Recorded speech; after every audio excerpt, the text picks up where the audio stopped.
It was a typically hot day. The slaves cleaned up the dirt and shoveled sand. They were also carrying water and putting in hay. All of this was only supervised by one small person. It was the goblin.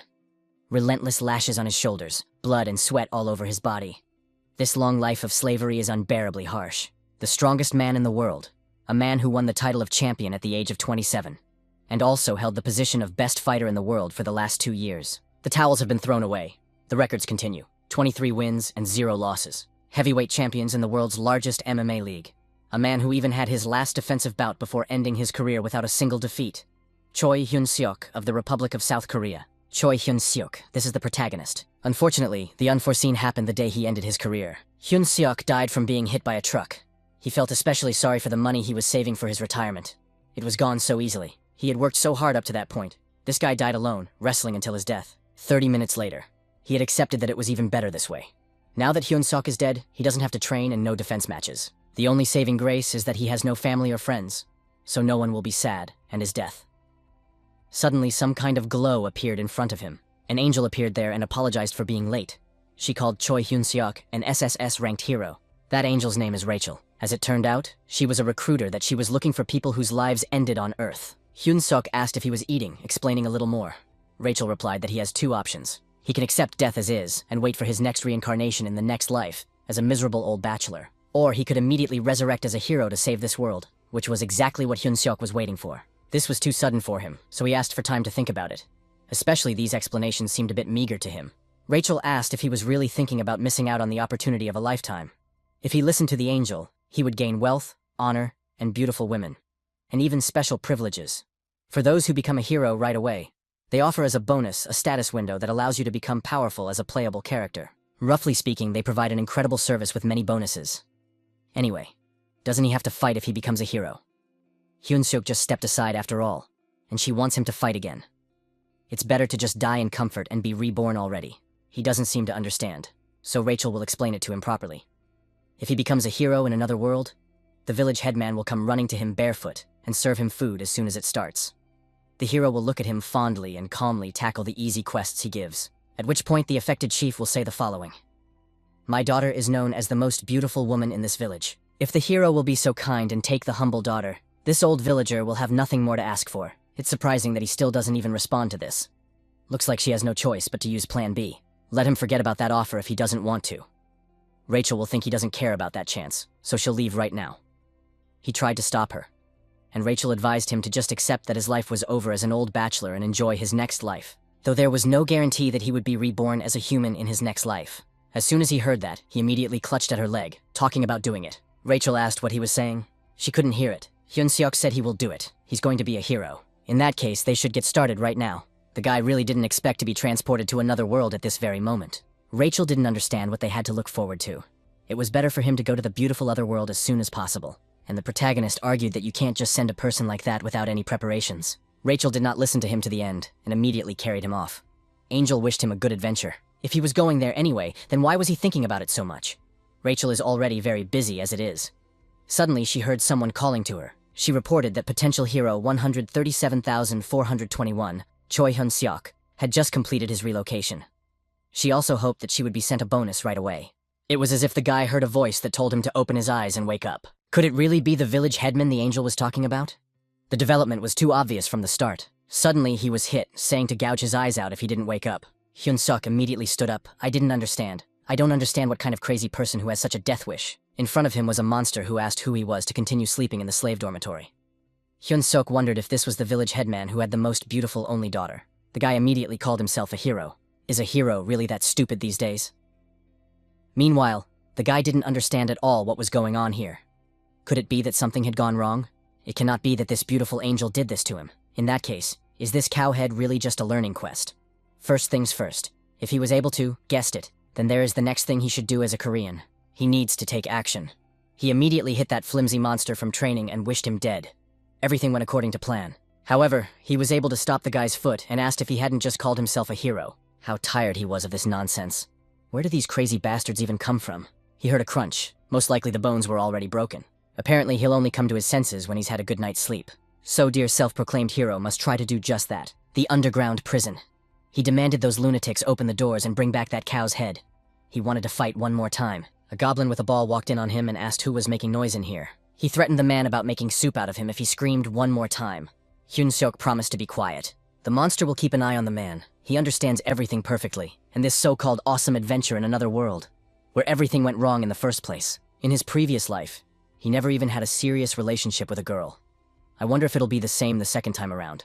And where was the promised daughter of the village headman? He heard the voice of the elder soon-to-be hero. The man explained that they were in the fortress of the army of the Demon King that enslaves people. The protagonist immediately asked what was going on here, and why they were in this place to begin with.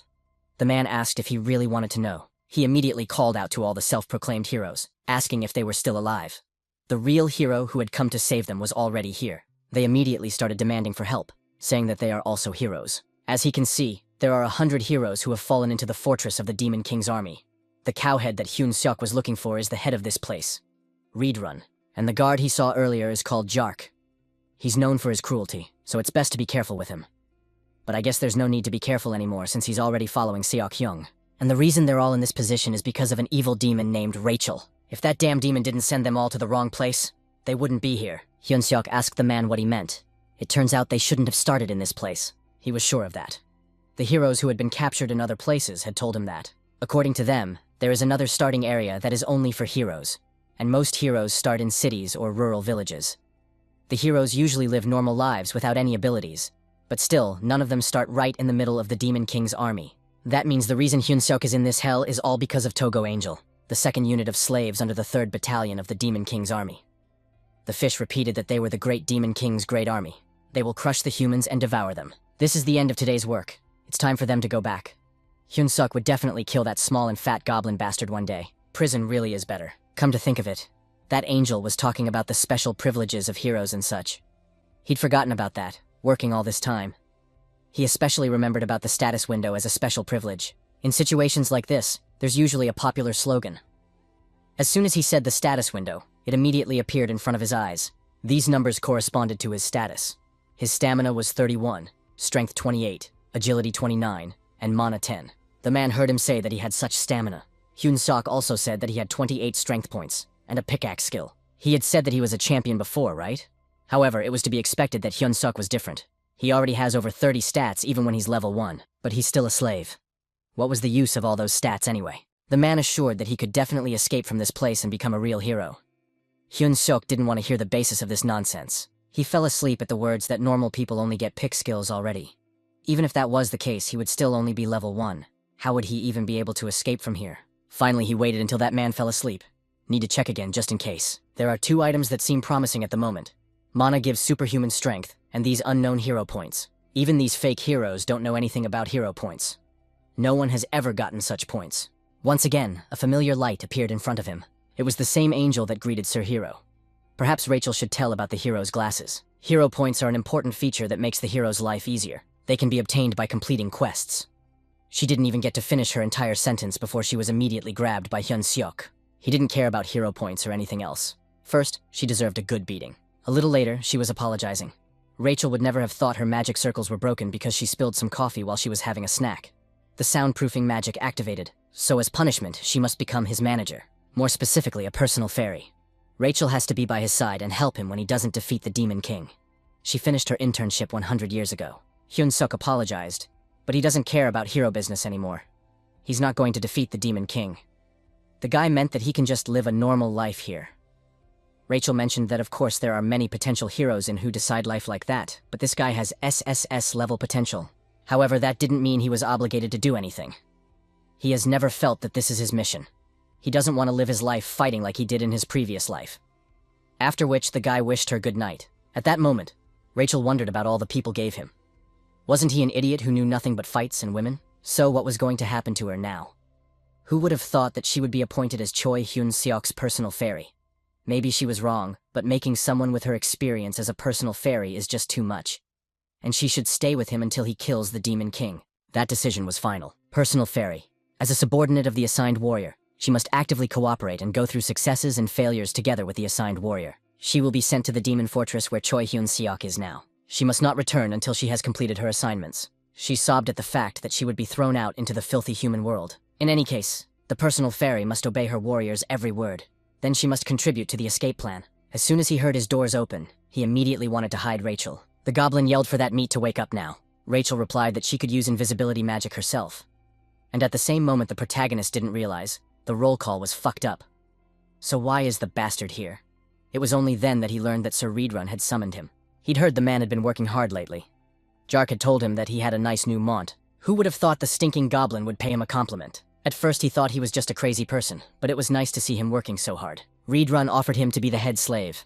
Of course, Hyun-sok didn't understand what that meant. He's offering it because the pace of work had gotten much slower the past few days. Rachel hoped he wouldn't do that, right? He should reject his offer. How could a hero ever humiliate himself in front of the officers of the Demon King's army? He banged his head on the table, thankful for this generous offer. Hyun-sok would do his best to make these people work. Unlike his first impression of this guy, Reborn actually liked him. If he did a good job, he would get a special letter of recommendation to join the Demon King's army. At the same time, he was mentally saying goodbye to his escape plan. A few days later, they would repeat about being the great Demon King army again. They would offer their bodies and lives to the Demon King, but now there was a difference. They were being pushed around by Hyun-sok, talking about how even his grandmother could run faster. How are they even going to fill their quota today? The system reported that due to the fact that he has been leading a lot of people for a long time, his hidden charisma feature has increased. Betty the master slave is best. Others, however, realized that this guy had finally lost his mind. They had heard about how he used to be a hero, but now they clearly didn't believe it. Even Rachel claimed he'd lost his mind. They're going to be in big trouble if this guy keeps this up. Hyun-sok said to just trust the process. How could a sparrow like her even understand the intentions of a phoenix like himself? He pointed at the man and asked if he was crawling around like that because he missed his lunch. Reindrun's favor increased. The protagonist was only a few steps away from achieving his goal. He thanked Sir Reindrun. The lad would serve faithfully. Rachel, after all, thought that Mr. Hero wanted to go on an adventure and escape from this place. Is this really what adventure or escape looks like to him? He's just doing what the system tells him to do. Isn't following the system part of a hero's duty? But it raises favor from the officials of the Demon King's army. Does he really want Rachel to believe that such a hero quest exists? Hyun-seok was telling the truth. He could even read it out loud. He read about ending up in the Demon King's Holmia fortress because of some idiot's mistake. She didn't believe it, because this manner of speech is definitely strange. The system is a kind program that only uses neutral language. But that's the truth, so he didn't understand what to do. Perhaps a system with hero potential like his was just a little different. Last night, Rachel didn't understand how he could be so happy to accept offers. Hyun-sok mentioned that it's not him who's crazy here, it's her. Whose fault it was in the first place. Hero's quest. Finding himself in the fortress of the Demon King's army because of some idiot's mistake, he might feel as guilty as a person discovering that the toilet is out of toilet paper. But there's no need to despair. Fortunately, he has a chance to gain the favor of an officer of the army of the Demon King Reborn. The real hero must learn to use his enemy. It is necessary to gain the favor of Reborn. For fulfillment, he will receive 100 hero points. He ordered the slaves to start singing the song of the Demon King's 3rd Army Corps. Rachel couldn't believe that this was really his quest. Only the higher-ups could change the content of a quest. So why do it for Choi Hyun-seok? Jark approached him. The goblin reported that Sir Reindrun had summoned him. He had heard that the slaves' productivity had increased dramatically. He is but a humble, uncivilized man. It's all thanks to Sir Reindrun's wise decisions. Rachel was sure that such a cheap flyer wouldn't work. The system reported that he had achieved his goal. The hero's task had been accomplished. Was received with a point in the hero. The novice hero's store was unlocked with the first points. That actually worked out well. In any case, everything is going according to plan. The favor quest is done, so it's time to move on to the next part of the plan. Hyun-sok asked if he could start training slaves if Sir Reborn didn't mind. Let him just imagine it. A group of elite labor slaves moving in unison. Slaves, experts in discipline, that do the work for 3 without a shadow of laziness. With such slaves, the fortress could be completed in a week. However, the men are physically too weak to work and train at the same time. Hyun-sok mentioned that the commander would then tell Reborn that he did well. Once he heard those words, he immediately agreed. The protagonist thanked him for that. Rachel was sure that her heroes had lost his mind. First, he humiliates himself in front of the Demon King's army, and now he even trains slaves. How can she even live when she feels so depressed and hopeless? She really is too noisy. Hyun-seok had a plan. Rachel asked if he really wanted to make a fool out of her again. The guy wondered if she really thought he was her. He plans to use the slaves to start a rebellion. There are 3,000 human slaves in this fortress, and the soldiers from the Demon King's army are only about 500. In addition, there is a human alliance base near the fortress. You are in no hurry to build because of these humans. In the chaos of the rebellion, they might ask for support from the human alliance. She was thrilled that Mr. Hero wasn't just a dumb man who only thought about muscle and fighting. All that remained was to check the reward for the quest. Rachel was surprised that he actually got hero points. and the whole quest thing wasn't a lie. He had been talking after all. There's even such a thing as a hero store now. He was just asking for something good to give him. He could finally get hero skills. Except these skills weren't what he expected. First of all, they were rank F. The first skill was breath holding. The second was holding shit. The rest were cooking, cleaning, and laundry. Are those the skills a hero needs?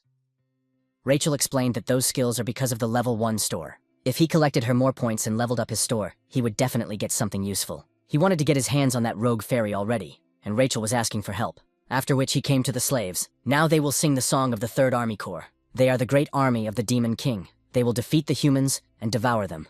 One must forget all the suffering when they catch them. Nothing under the sky can be stronger than the love of a Demon King. He was glad he let this guy train them. That's where the goblin ran in with an urgent report for Sir Reborn. The human army is advancing here. It is said that the 8th Division that was opposing them has already been trapped and retreated. The 8th Division is the largest division in this area. If the 8th Division was defeated, it would be a matter of time before those bastards appeared. Just think of them having to surrender the fortress when it was almost built. Jark was saying that he needed to evacuate from here immediately. But Reborn decided to wait a little longer. Since ancient times, it has been believed that war is a battle for war supplies. The first rule of war is to never lose the competence of a supply officer. He'll take care of Choi Hyun-sok and follow Jark. Aren't those bastards going to run at his command? Looks like today's combat training will be cancelled because of the surveillance. His abilities had increased slightly, but not enough to start a coup. He even wondered if perhaps some unexpected event that would help boost his characteristics. He was turned around by Reindrun. There was no time to explain, so he should go along with him right now. Hyun-suk asked why so suddenly and where they were going. Victory is within their reach. They had defeated some goblins. The commander shouted that bastard was the Red Nightmare Reindrun. He ordered the common soldiers to stand back. The knights will fight the enemy. Victory is right in front of them. Why are there human troops here at all? Perhaps now is his chance. A chance to stab the Demon King's commander in the back and return to human society. He was attacked by a knight who wanted to kill the Red Nightmare. But Reborn didn't even let him get any closer. He squeezed his face right in front of Hyun-suk, after which he used Reborn's martial art.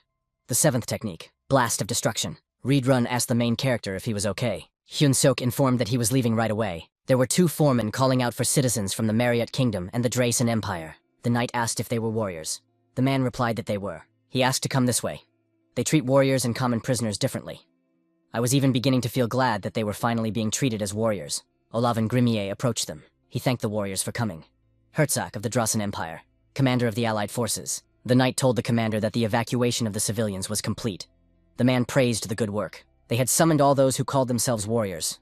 In that case, they could begin. The commander ordered all the soldiers into position. Now they would eliminate all the warriors in front of them. There were several strips riding there. Hyun-suk had already said goodbye to the other world, his adventures, and his second life. That red bastard had blown the heads off everyone who followed them, so there would be no more pursuit. Rachel asked the warrior to come to her senses. Crisis times are also an opportunity. She offered to go to their headquarters apartment and deal with the situation with the Demon King's army properly. He simply told that con artist to shut up. Reborn fell asleep and just woke up. He asked Hyun-suk if he had said anything. The guy didn't say anything. He just muttered to himself what a part it was for him to go along with this gentleman. He was really glad Hyun-suk thought so. They were almost at the headquarters, the 3rd Corps, so let him not lose hope. When they arrived, he would definitely enlist Hyun-suk into the Demon King's army. He wanted to continue the journey with him together.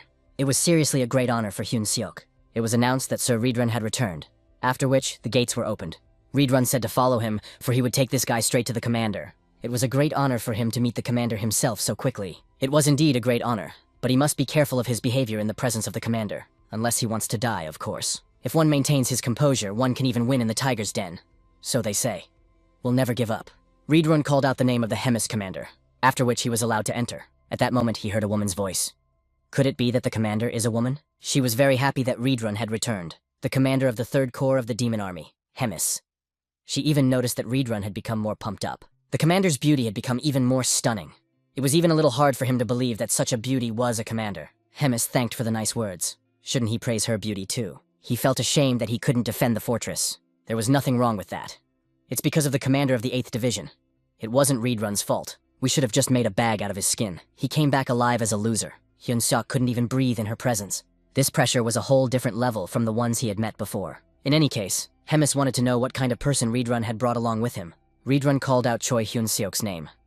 It was the same person he had told about earlier. He brought him here to enroll him into the official demon army. This person is quite nice. A talent personally chosen by Reborn. But she had a question if this person would disappoint them. Hyun-suk will do his best. However, with a body like that, he won't last long in the demon army. Wasn't Reborn also thinking the same thing? He really was in agreement with that. The others would devour this guy. But a person that joined the demon army isn't something unprecedented. With Hemis's permission, he was willing to personally train him. She said no. He can't waste his time on a human. She tore up her own face. Hyun-seok watched this very shocked. From then on, Hyun-seok is appointed as the caretaker of Hemis's pet. His name is Bobo. It's very cute. It's a bit like a dog. But is she sure it's not a demonic bastard that came from hell? Reborn felt a great strength even though he is still a child. He also felt elegance. She was pleased that he understood everything. Hemis wasn't very pleased with this reaction, and asked if he didn't like it. Demon Army candidate Choi Hyun-seok. He would be honored to take care of the Bobo. That's what she wanted to hear. He's growing up now, so the guy mustn't forget to feed him. He gets angry when he's hungry. But that means a new caretaker is a tough job since he ate all the previous ones. Let him take his uniform on the way out. House Bobo. Rachel didn't expect to have a new hero assignment in the middle of the Demon Army. Hyun-seok said to be quiet because she might wake him up. No one knows why exactly he has to do this. He has to survive, earning the favor of the Bobo and hope for a better future. As a reward, he will be given 200 hero points. Now he must earn the favor of the commander's pet, and that's the hero's quest. A goblin who was looking for a human walked into him. Choi Hyun-seok greeted the goblin and also gave his name. He was assigned the goblin as a caretaker. They blatantly view the guy as an appetizer. The protagonist asked where the other elders were. The goblin replied that there are none, for they are all dead. So from now on, they will cook food for the Bobo together. At that moment, he was about to be eaten by the Bobo. The goblin immediately hid behind the guy's new ones, not expecting that this beast was already awake. He even offered him fresh human meat that had been prepared especially for the Bobo. He didn't understand what this crazy goblin was doing, and the ones started claiming that one of them would die anyway. In that case, it was this goblin who would die today. He threw in an appetizer for the Bobo. However, the two noticed that he definitely liked this snack. This was getting to be too much. Rachel asked for help as the Bobo tried to catch her, and Hyun-seok said not to run from him for so long, because he'll get hungry again. He noticed an item in the store, a very large bone that can attract canid-type monsters. Charms monsters of that type. 30 hero points are required. He might be able to do something with it. He called out to the Bobo. The guy showed the bone and asked if he wanted it. Since he wanted it, then let him catch it. Bobo caught the bone. Rachel asked how he even found such an item. It would have been glorious if he had found it earlier. It's all because of Hyun-seok's genius brain that doesn't miss small details. This quest should definitely be easy enough. I guess one bone wasn't enough. It looks like he needs fresh meat. Rachel wondered if he was thinking of taking him outside. They need to figure something out right away if he doesn't want to be eaten. The magic word that can calm an enraged dog. Walk. Bobo immediately calmed down. Now he was the sweetest thing ever. Here they are in the street. They had to ask where the kitchen was. Hyun-seok tried to catch up with Bobo. Rachel couldn't smell the smell of food. After that, she spotted the goblin and offered to ask him. Hyun-seok apologized, but asked her to help her with directions. At first, he didn't understand why a person was here. After that, he was noticed by Bobo. Hyun-seok explained that it was Bobo's walk time. The goblin didn't understand what the human was doing along with Bobo. Hyun-seok mentioned that Bobo couldn't eat him. The guy explained that he is taking care of Bobo from today.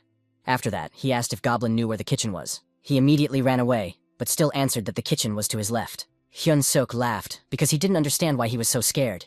He even wondered if this goblin was really part of the Demon King's army. Rachel thought so too. Looks like they'll just have to find meat in the kitchen then. They had a good laugh. It was funny. But Rachel hoped he wasn't going to take care of the dog forever. Hyun-seok asked what she wanted to say. He even had a dream of meeting a blonde girl and getting married. It was only at that moment that he noticed the Bobo missing. Where the hell had that dog gone already? If he's even a fraction of a second different, Bobo's gonna be in trouble. Rachel finally found him. He was already running back to Hyun-seok. The protagonist was so happy to see his baby. That doggy had him worried, except there was fresh blood at his mouth. They heard the announcement that Commander Regis was dead. The goblins were looking for who did it. After all, they wanted to do the same thing to him. Rachel was beginning to think that Bobo had done it. Rachel asked her hero if they were going to die like that. She had better shut up. Let her run if she had time to yap. Next was a dead end, so he had to stop. They found the man who killed the commander. They would have a good meal tonight. One of the goblins wanted to sit on his hand like a chicken wing. They just hoped the commander wasn't fully digested yet. It was always interesting to see what he tasted like. The dog and human would have to be torn apart first, and then they would share. He urgently needed to focus and gather his wits. He immediately shouted out, asking how dare they even dare. At the shout, other goblins came up. Hyun-seok asked if they even knew who the brave one was. The goblin thought it was a normal monster. That statement is very rude. It's Bobo. They had all heard that name, for Bobo was Commander Hemis's pet. But it's clearly a human trick. But what if he's telling the truth? How could they not realize it's a Bobo? Shame and embarrassment. The goblin asked the man what he was doing. Beast mode is on. Bobo was given the order to bite. A dog without a muzzle is very dangerous. Hyun-seok asked if there was any other demon that doubted Bobo. They immediately apologized and talking about what they didn't know. With the help of charisma, he subdued many demons. Charisma was increased. He was also rewarded for it. She just wondered why it was so noisy outside. And this was a cute newcomer who's doing interesting things here. Hemis's office. She was happy that he was using Hemis and Bobo's name to survive. Hyun-suk admitted that he had committed a grave sin. Hemis explained that it was a compliment. After all, he's human. He's smart, unlike the idiots here. He's also quite brave. The demon army tends to solve everything by force, which leads to a lot of problems. Even if he doesn't realize what those problems are right now, he'll soon find out for himself. Hemis inquired if he had thought about becoming a leader. He clearly hadn't expected such an offer with his skills. And why so suddenly? I'll take whatever's hard right now. She can't let him continue to use her name and Bobo. The demon army has a decisive duel to take the opponent's rank. She will protect him for a month, but after that, he will have to win the opponent of her choice. Each win will extend the defense for a month, and if he slowly climbs the ladder, maybe up to battalion commander, he would definitely be useful by then. Hyun-suk asked what would happen if he lost. In that case, he shouldn't expect any mercy from her. That guy would regret not dying during the battle. He had to agree since it appeared that she would kill him if he refused. She even picked an opponent on the spot. Rachel thought that in a month she would be saying goodbye to him. After all, she had told herself that he had a potential SSS rank talent. And already she was thinking about saying goodbye. Rachel asked if he knew what potential meant. It's a possibility, not a certain power. She calls herself a professional fairy and won't even back it up. In front of him, he noticed a bloody door. Could this really be the kitchen? He looked inside. This must be the person the commander was talking about. He was greeted by the chief cook of the demon army named Kulkan. He asked what this person had come here for. Hyun-suk wanted to know if he could get something to snack on for the Bobo. Fresh meat, if possible. Kulkan realized that the caretaker had changed again. He wouldn't give this guy food. Kulkan wondered why he had to help him at all. Commander Hemis's only orders were not to raise a hand on him. In that case, the protagonist asked about another way to get food. She is for the Bobo, after all. If he really needs meat, he should get it himself by hunting like these goblins. They didn't understand why this meat was so bland. It was so tasty compared to how it looked. These guys look more like butchers than cooks. And what did those words about him having to hunt on his own even mean? And how he even ended up in this position in the first place? The demons were screaming that this was his dinner for tonight. That pig had killed a Morin. They call it hunting. But all that thing does is rush forward relentlessly. Hyun-suk can't figure out who should be dinner like that. Rachel asks the hero what they should do now. Perhaps they should just run away. Hyun-seok asks if she really thinks he can run away from such a big crowd. But she's right. The guy himself realizes he's in danger. We need to move. Someone addressed the man, and the guy immediately said he would go next. The chef replies that there is no need for that. The hunt was already over, and after all, he thought, they had mindlessly jumped him. How did they even do that? Progress report. 12 dead and many injured. The damage was too great. It was amazing. They'll be looking for the next prey after a short break. The chef just didn't care about that. He turned to Rachel, because he thought about it, and decided that running away was no longer an option. Rachel asked if he was really going to hunt monsters with them, with his just awful stats. The guy asked why he would do that. Stats only increase as you level up. That means he just needs experience to level up, Rachel asked. But where would he find experience in that situation? At that moment, he said that he would still get experience if he only struck the last blow. That was indeed true, but she didn't know how she should respond to that. He thanked her for answering his question. He doesn't have many options. He just had to get stronger during this month if the commander said seriously. He turned to the chef. Kulkan grimaced as he thought the man had escaped. He would never do such a thing. Did this demon know he'd been thinking about it all along? The guy was thinking about joining the next hunt as part of the army of brave demons. Hyun-suk can't just sit idle because he's human. He was a bit tense about this human. Had the main character crossed the line? Reedrun liked it when he did that. Kulkan liked it too. All thanks to the awesome chef. In that case, he would lead the next hunt. Leader is the most honorable position for them. They usually don't allow newcomers to be ringleaders, but this man is a special case. Hyun-suk asked how he could command in front of noble demons. The other chefs will complain if he becomes a leader. To her, we ran around a goblin who reported to the chief about the monster invasion. He realized from the shouting that a herd of Urins had come. Hyun-suk asked if they were in danger. Not really, but urine meat is unpalatable. He ordered everyone to take out their weapons. After that, he suggested to go and add urine stew to the dinner menu. He should stay close and deliver the final blow. Rachel had made a small gift for him. Health and strength increased slightly. The duration is 3 minutes. The hero may not thank her. The protagonist hit her on the head and asked why she didn't use it before, after which he ran, for he wanted to give the final blow. One must think of a blonde, noble lady. No more, no less than 5 bunny-like children. He will protect his pension. Urun is dead. It was amazing that he had risen 4 levels in one last strike. At this rate, he would be able to reach level 20 today. Then, Hyun-suk would become stronger. His entire body was shaking, however. He needed to make one last strike. However, he was pushed back by the protagonist and apologized as his elbow slipped. One last punch, every last blow in this world. It would all belong to him alone. Rachel asked if they were done. He noticed that this useless fairy had returned, however, he praised for a great job. They had killed all the monsters here already, and it looked like they were done chopping. And then he saw that the goblins were already eating fresh meat. The chief cook asked what he was staring at. The protagonist asked if it was possible to eat army food so easily. Culkin explained that this part of the chef's privilege. Monster meat spoils after a while. He even asked this guy when ordinary soldiers like them would be able to taste such fresh meat. Delicious meat is what Culkin lives for. Are they really willing to die for it? These guys don't have a union. Hyun-seok fought as a warrior, so he should eat too. He has the right to eat meat. Isn't every cook risking his life for that meat? The meat itself isn't that bad. The odor is strong, but you could call it a specialty. But it is too flavorless and you have to chew it for a very long time. If this kind of meat was sold in Korea, it wouldn't last long. They are risking their lives for this cheap meat. What if he could make a dish much better than this? Rachel wondered what he had just said. Maybe he could rule them by earning their trust. He would be the god of the kitchen. At this time, he was completely ignoring Rachel. Hyun-seok opened the hero's store. He had 70 points left after buying a Bobo toy. Need to spend it all on this skill and this item. Rachel asked what he bought. He will show those stupid demons the peak of Korean cooking. A rank F cooking skill was bought, and salt was also bought. Rachel asked if he had extra points stashed somewhere that he bought salt. Hyun-seok replied that she doesn't have a damn clue.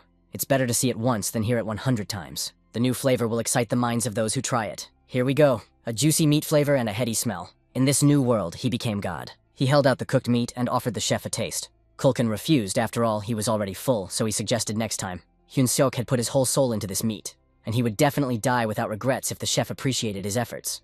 In the end, he decided to try a piece after all. And then he remembered where he had felt that divine flavor. When he was young, he was an introvert. Mom suggested to her sweet son to eat meat. Before doing so, he should stop by the headman's house. He was very shy, and now he had become an adult. He remembered his mom and had tears in his eyes. Hyun-seok thanked the chief for that.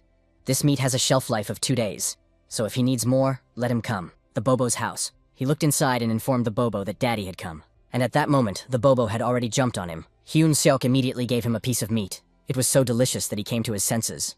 This little guy could eat as much as he wanted. Rachel noticed that he's just like a master. If Bobo wants more, Hyun-seok will bring some tomorrow. The system reported that Bobo's affection had increased. The required level of affection has been reached. The hero's task has been completed.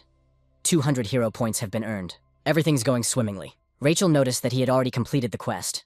That's even encouraging.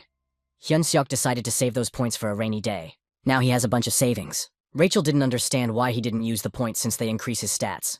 22 points are wasted. The guy doesn't even know what they're for.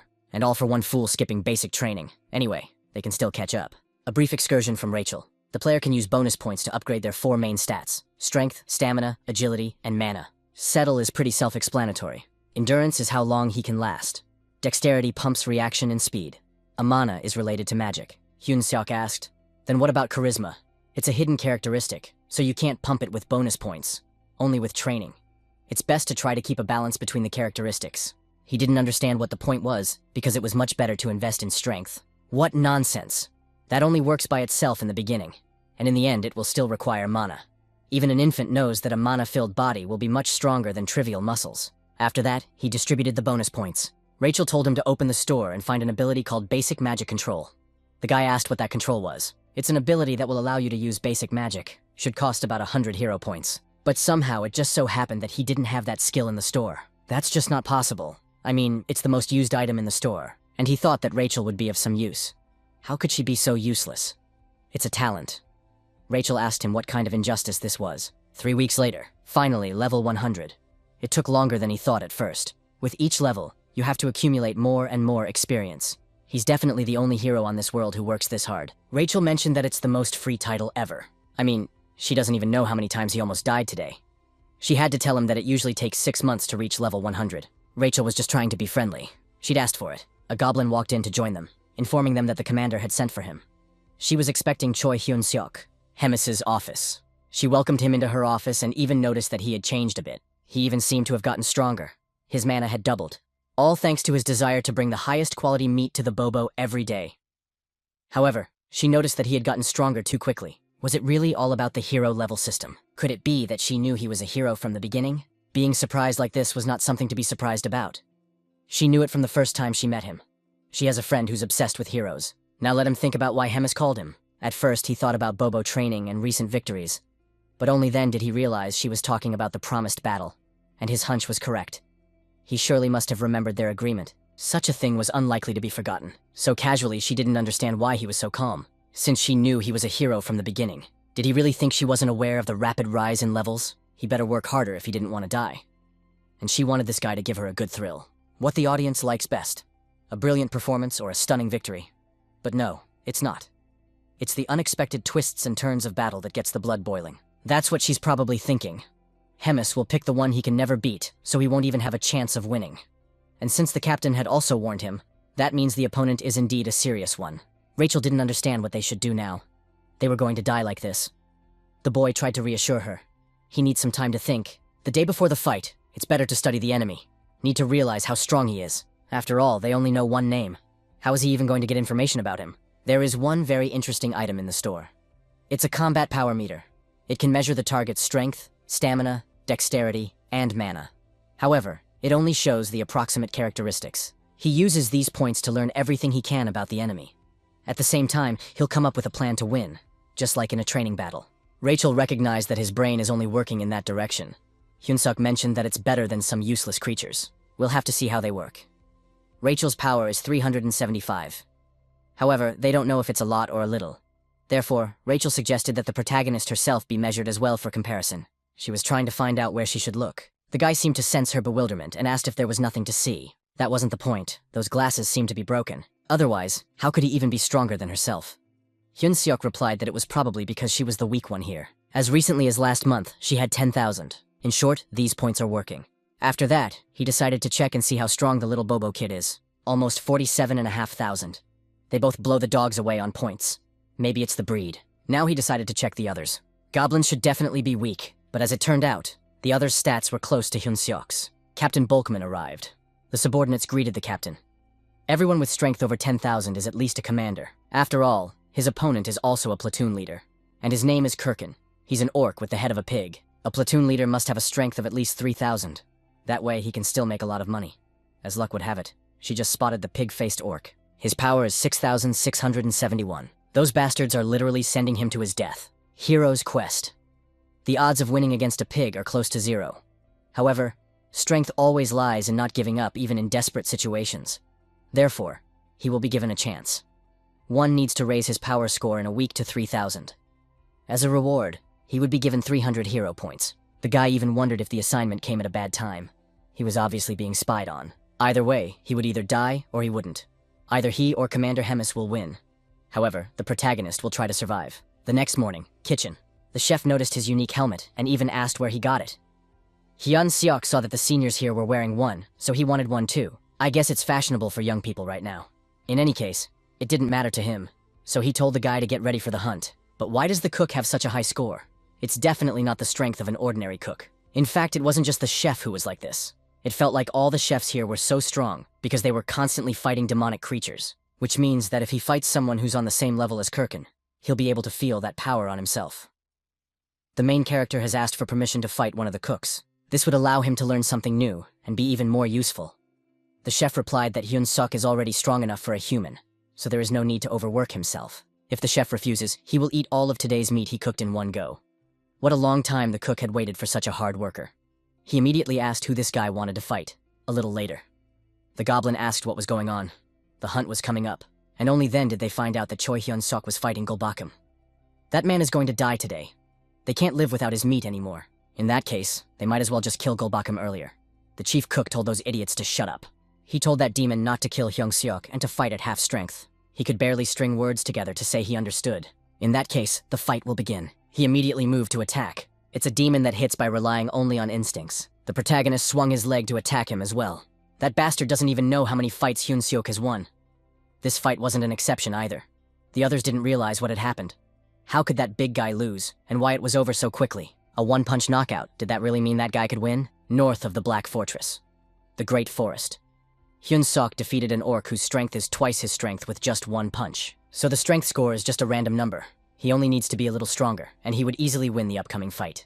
The goblin reported to the chief that a large group of Talas had been spotted up ahead. Who would have thought that they would invent their way into their territory? Hyun-seok asked if something was wrong. Talas aren't tasty. Kulkan replied that their meat isn't bad, and the marrow is a real delicacy. But Talas live in groups.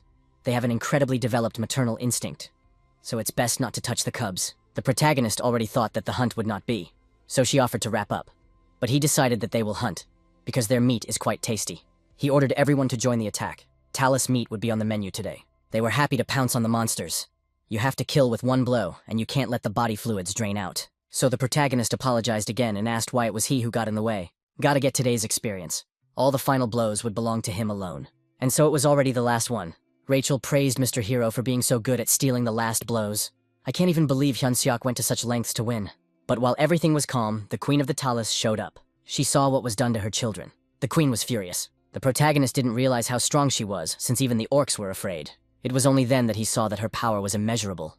And how is it then to fight such a monster? He wanted to go to the chief and ask what they should do now. Well, only then did he see that this irresponsible scum was already telling everyone to save themselves. Some orcs tried to save themselves, but it was already too late. Someone even called out to the chief for help, also not realizing where he was running to. After that, the queen shouted loudly. The protagonist wondered if a spider could yell that loudly. Rachel told you to look back. And the man immediately turned around to see monsters coming at him. He didn't give a shit about anyone else anymore, and just decided to run away while he was still alive. All he could hear were cries for help. But the truth is, if the guy stops, even for a second, he'll die immediately. We need to get out of here as fast as possible. Even the orcs didn't want to die this way. He made his way to the cave. Hyun-seok doubted for the safety of such a cave in a place like this. Rachel had already checked everything and saw that it was empty. Truth be told, he doesn't trust her. But it's probably safer here than in the forest where he could be sneaked up on from any direction at any time. This cave is quite deep. It doesn't look like a natural one, and it's probably someone's lair. Rachel doesn't know that either, but she too has noticed that the ceilings here are high. Even the Queen of the Thaluses could fit in here in one piece, which, of course, wouldn't happen. Mentally, he already knew what this place was, but to me, he wanted to admit it out loud. Even Rachel couldn't believe it, because the chief had said that Thaluses didn't live here. He was thinking the same thing. I don't know if it's a spider web, which means this place is the Queen's nest. He's in a hell of a situation. We need to get out of here right now. As it turned out, there was an adult Talus here. Rachel asked the hero if they should definitely run there. Actually, Hyun-seok is a hero for the first time. How would he know that? Why did he fall now? We need to find some weapons. Then he threw an egg at her. Thanks to that, the attack stopped. Did that monster get distracted to catch what he threw? Hyun-seok asked Rachel if she understood why that monster did that. Rachel assumed that she cared about what the guy threw at her. It's round, wet, and smooth, but it looks like a Talus egg. There's nothing the damn monster can do now. His hunch really works. Now let her try to catch it. The Talus player catches the ball. It must be about the monster's physical strength. What will Choi Hyun-seok's player do now? He has a lot of choices. There are still 100 eggs here. It's a shame they're all broken already. Isn't she tired already?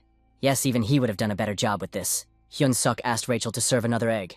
Rachel replied that this was the last one. She then started advancing on the main character with even more rage over the broken eggs. Hyun-seok demanded that she give the buff sooner. After all, she's almost out of energy after catching the eggs. He just needs to concentrate. This was a battle he could win. This was his killing move. Heaven's reincarnation punch. He himself couldn't believe that he had actually succeeded. His level had been raised. Rachel asked Mr. Hero if he was okay. In fact, he felt like he was about to die. He wanted to finally get out of here. She could use healing magic now too, right? He put mana points into it for a reason. It's not that cool. Rachel can only stop bleeding, so she needs to be careful. Now it was time for the one to scatter the points and head back. The protagonist was glad to finally have all the stats balanced. He had no idea how it would help yet, but he would consider it a good investment for the future. Suddenly, he noticed a familiar voice that he also recognized: Choi Hyun-seok. It was the head chef who couldn't think that this guy would make it out alive. Hyun-seok asked, "And how did Chief Kulkan end up here?" While he was running, he saw this cave, so he decided to find it. They were both very lucky. But just then the guy mentioned that they were in a nest of Talus. He was overjoyed, which means all those things on the floor are Talus eggs. This is where they were laid. They'd better get out of here soon. Talus eggs are a rare delicacy that the bigwigs dream about, and it's right in front of him. Hyun-seok told the chief to get a grip. They had to get out of here right now. He could have sworn that the guys chasing him were already inside the cave, and you'd have to be a squad leader to catch the queen. So this was their last meal. Let them enjoy it. There were also some survivors there who noticed the chief. Kulkan told these guys that he had already had a chance to try out the egg earlier. The protagonist wondered if this was really his last meal of his life. Not gonna happen. He hadn't even tasted the 5-course meal that his future wife would prepare. He can't just die a stupid death like that. We gotta get out of here. Hemis's office. Reborn came in to see her. He was still as dry and stern as ever. She asked if he'd been able to complete the mission. As Hemis had instructed, he was able to capture the next saint of the Holy Empire.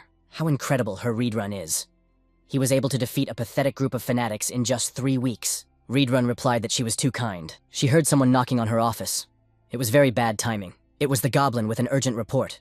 The cooks had gone to get the ingredients, but something had happened. Every day something happens, so why make a fuss now? This time it was much more serious. The queen of the Talus had appeared. So at this point, most of the cooks, including Chef Kulkan, were either dead or missing. Hemis asked what happened to Choi Hyun-seok. The goblin reported that he was missing as well. Reborn clearly didn't expect to hear such news upon his return. Meanwhile, these demons decided to drink to their deaths. The chief cook felt it was only right that they should drink. He had already proposed to his faithful comrades to meet in the Valhalla. Just then, a fellow struck him. He demanded that the chief cook get a grip. Kulkan asked what the hell he was even doing. Apparently, he got hit by some kind of spell, so Hyun-seok awakened him with his secret weapon. The new item is an encyclopedia of demonic creatures. Contains all information about all magical creatures. Talas, a spider-like demonic creature that lives in groups and also has powerful paws. To overpower a Talas, you must aim for its weak points, its body and head. The bodily fluids secreted by the Talas are easily ignited, and its eggs contain a flammable liquid with an explosive power similar to a bomb.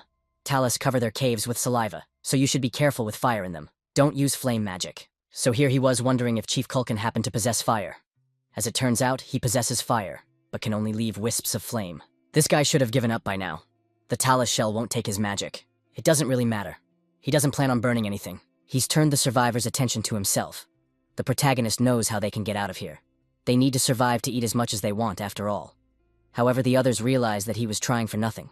If they get out of here, Choi Hyun-seok would provide them with unlimited amounts of premium quality demonic creature meat in honor of them surviving. After they heard that speech, they immediately wanted to get out of here. If you want to enjoy the food, you have to survive first. Even the chef cheered up and asked what the plan was. It really worked. A little later, he explained the plan to them and told them that from now on, they should only follow this plan. They would run without a break until they were outside. In that case, it was time to execute their plan. There's a bunch of Talas right on the course. The protagonist told the chef to get ready. The Talas turned their attention to the flames. Rachel noticed them climbing the walls and asked what they had done. If the fire spread through the cave and it collapsed, the remaining eggs would just be gone. So he had purposely put some eggs deeper. Now they should run while they are distracted and not stop. They should throw eggs to distract them. The most important thing is to survive. There is one last egg left. We need to find a way out before they throw it. Rachel called Mr. Hero's attention to the fact that there was a light next. Hyun-seok shouted that there was a way out. He just needed to hold on just a little longer. He ran to the light, hoping that they were now saved. Then his hope was abruptly cut short. The queen of the Talas appeared. She noticed the egg in the protagonist's hand and was immediately furious. Even the head chef thought that it was really the end of them now that the queen herself had come. However, Hyun-seok refused to believe it. She'd already spotted them, so he didn't understand why she hadn't attacked. There had to be a reason. He raised the egg above him and asked the chef to borrow a flame. The queen can see the last egg perfectly well. If it explodes, everyone will die. The cave will collapse and the others will die. So let her get out of the way. He asked her humanly, or they'll all die here. Clearly she wasn't going to give in to his provocation. I mean, he did tell that bastard monster to get the hell out of here. The queen didn't think to listen to what this guy was saying. Rachel asked Mr. Hero what they should do now. He really had no idea. However, the main character threw the egg deep into the cave. The burning egg hit right into the wall of the cave. The cave began to collapse. Hyun-seok shouted for everyone to run out. Just as he was about to finish his sentence about how they needed to get out, the Talas were crushed by rocks. His level had been raised. Rachel didn't understand why he was still standing there. This place was going to collapse now, so they had to get out. Another monster was crushed. His level was raised again. A lot of system notifications about the level increase started popping up in front of his eyes. What the hell is even going on here? Did all the Talas that died from the collapse bring him experience? And now, such an event had happened because of some little bomb out there. He decided to forget about it for now, because he needed to finally get out of here. The guy asked if Rachel could give him some kind of buff. Well, he finally said it. The buff is on its way. He's managed to deal with the Talas, but there's still some way to get out, and the queen has sealed off the entrance. We have to distract her. At that moment, the chief cook turned to the great queen. In his hand was an egg. Kulkan was proposing a trade. He would give her the egg and she would release him. This was the perfect moment for him to get out of the damn cave. He must survive at all costs. The queen spat, and thanks to that, she wrapped a web around his arm. This really was the end. At that moment, Reborn appeared there and asked Choi Hyun-seok if he was okay. The guy clearly didn't expect to see Reborn here. He just knew what Hyun-seok wouldn't die for. This queen, on the other hand, he would deal with on his own. With just one move, the queen was defeated. That was pretty damn cool. The Demon King's army of cooks, 105 creatures in all. 6 survived. Dead and missing 99 creatures, including Chef Kulkan. The fortress, Bobo's room. What a big good boy. Hyun-seok came back from the other world to see him. They were all awfully lucky to get out of the other world alive. Thank you, cowhead. Hyun-seok replied that let him enjoy this idol while he can. They might get killed soon. Rachel asked why that is. It's just beginning, right? But he'd already been pumped. It was thanks to the cave collapse of the cave. He was able to raise as much as 75 levels at one time. Plus, he had 200 hero points. Rachel thought that it was somehow a little low. It's natural since his opponent has 6,000 combat power, and the protagonist only has 3.5. Rachel's quiz. She asked if he would be as strong as his opponents if he earned 6,000 units of combat power. It's not just about that, is it? It's not only strength that matters, but also magic. If he wanted to overpower the enemy, he needed to use magic. That's easy for her to say. It's not like she's being sent to her death. Well, he's already done magic, in the Talus Lair. Though she agreed that it was a little hard to call it magic. Could it be that the power he'd suddenly felt was magic? Mr. Reedrun entered the room, but the protagonist asked what fate had brought him to them. Reedrun replied that he needed to meet with the commander, Hemis' office. She herself was curious to know what had brought Reedrun here. The phrase personnel file sounded very ambiguous coming out of his mouth. It didn't sound like him. He demanded that the commander let him personally train Hyun-seok in combat. Hemis asked why he suddenly wanted to do that. Kirkin is currently a platoon commander, but Reedrun thinks he will be promoted to the rank of deputy battalion commander in the near future. In that case, Hyun-seok will lose. However, this man has great potential. Reedrun wants to see for himself what he can achieve. What the hell is going on in his head? There's no way she'd ever agree to that request. But as it happens, Hemis even agreed to it gladly. If that was all he wanted to discuss with her, he could go. She still had a job to do. Hyun-seok sincerely thanked after the commander for her generosity. Since the last time she saw Hyun-seok, his strength had doubled. It's kind of amusing to her to watch a human being grow so fast and irritable. At this rate, Kirkin will lose if Reedrun helps Choi Hyun-seok. Looks like she'll have to personally equalize their chances. This is Reedrun's training ground. Hyun-seok was surprised at such a large area for one demon. Hemis apparently adores him. Choi Hyun-seok has a huge amount of mana, but he doesn't know how to use it. This guy is also increasing his strength too fast. It seems like a good idea to start training with the basics, but the battle is already in 4. The time is too short. That means there's only one thing left to do. Pain is also part of personal growth. Hyun-seok better not relax. That demon must be out of his mind. He said he's going to train him, but he just attacked him with his fists. Reedrun told him to focus. He'll die if he can't block those attacks with his mana. Young-suk tried to stop him. Fortunately, he managed to put up a block with his hand in time. That punch caused the guy to pull back a bit. That's quite strange. This person doesn't have much strength in his body, but in terms of reaction and ability to see, he's not inferior to a well-trained knight. He has a special fortitude. The fact that he couldn't block Hyun-seok's punch in the beginning is a mismatch. He has an incredibly developed sense of battle. Reedrun wanted to trust his gut. This guy had made a bet with the commander, but without mana, it's impossible to defeat Kirkin. Therefore, it was better to die here and now than to disgrace himself in front of everyone. Reedrun is serious. If Hyun-seok misses one more hit, it will cost him his life. And he hasn't even gotten married yet. He hasn't touched his unborn child. He attacked the protagonist by shouting his name. He either blocks the blow or he dies. He even prayed to God to survive. Rachel tried to bring him to his senses. Reedrun noticed that this guy had gotten his mana under control. He should have noticed it himself after all. God had answered his prayers after all. If he kept this up, victory would be in his pocket. Reedrun told him not to move, because he wanted to heal him. Only then did he begin to feel a terrible pain, like he was suffocating. Only then did he realize that he had forgotten that dark mana is like poison to humans. But Hyun-seok is a human being. He lifted the protagonist Yang hands and apologized. Reedrun asked him to hold on for just one more second. The forces that shape this world are in constant battle. Dark mana neutralizes ordinary mana. Ordinary mana neutralizes divine power. Divine power neutralizes dark mana. Ordinary mana belongs to humans, and dark mana belongs to demons. Divine power is bestowed upon the servants of a god. Once the Church of Thusis, with the largest flock, started a revolutionary war and took control of the other religions. They are now the Divine Empire of Gathrin. After a time, the Empire chose one that could hear the voice of a god, and they began to treat her as a saint. They say the next saint is imprisoned in this room. The next saint of the Divine Empire, captured by an army of demons, Evelyn Marriott. But she hasn't prayed for days. Therefore, the goblins didn't understand if she was definitely a saint. Mr. Reedrun couldn't be wrong. What's the point of offering prayers to a god? It was better to be here than in that church. Reedrun ran into the room, trying to wake the saint. Evelyn replied that was rude. Isn't he ashamed to barge into a lady's chambers so easily? She needed to heal this man. Her head was splitting. What had that asshole even done to him? Definitely can't die holding a man's hand before he dies. It should have at least been Rachel's hand. But as soon as he woke up, he saw the white-haired hottie in front of him. It was like he'd died again and been transported somewhere. For what sins were they doing this to him? He would never forgive that angel. He should have been an archmage by the age of 30. It's so unfair. He even asked for Rachel to be sent to burn in hell. She's the ultimate demon. And he still has one more wish before he's reborn. Since she's going to make him a hero again, the guy asked for her to marry him beforehand. And suddenly the saint called him a disgrace. He was immediately lifted up by Reedrun. He was glad that the guy woke up. And the protagonist replied that he was killing him again.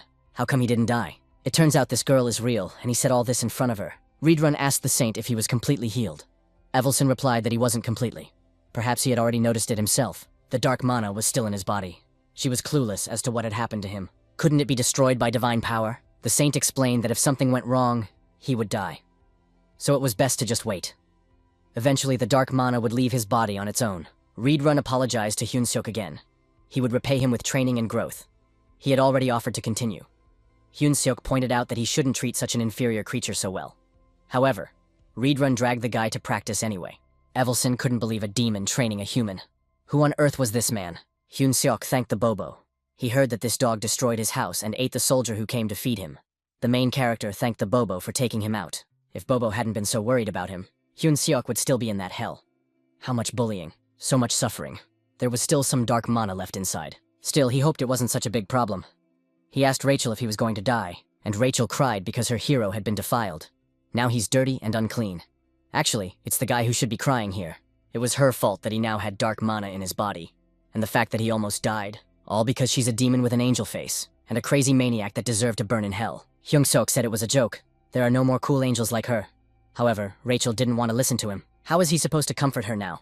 It would drive him crazy. 3 days later. Saint will cure him if he's done with the training already. Hyung-seok replied that she was beautiful as always. She felt really bad hearing such compliments from him. He apologized right away. Hyun-seok wanted to ask a favor before the fight tomorrow. It would be nice if she prayed for him. He also asked that she come out and watch him fight. The day of the battle, the big arena. The demons thought it was silly that a human was going to fight a commander. The leading man in this battle is called Zack. What a marvelous atmosphere. Hemis asked him who would win this fight. Reedrun, of course, was sure that Hyun-seok would be the one to win.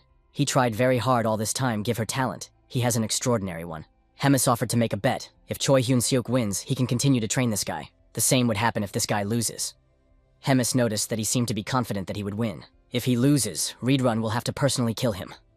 Such was the responsibility of the words spoken. He understood. It had been a long time since she'd had this much fun. Zack decided to introduce tonight's fighters to the audience. A man dared to challenge the commander. Hyun-seok is in his best form, so he wasn't even nervous. He had a new ability, a new skill, mana control, and raid runner style. Therefore, he is much stronger than before. Reedrun's fighting styles. The martial art is based on the Cowden dueling arts, passed down from generation to generation, and consists of 10 different forms.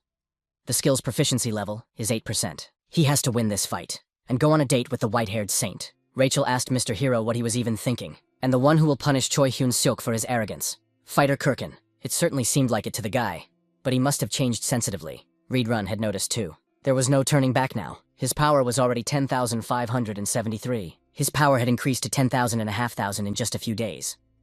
This is cheating. Nothing is ever simple. The battle has already begun, so he should be able to handle it. He'll start with himself.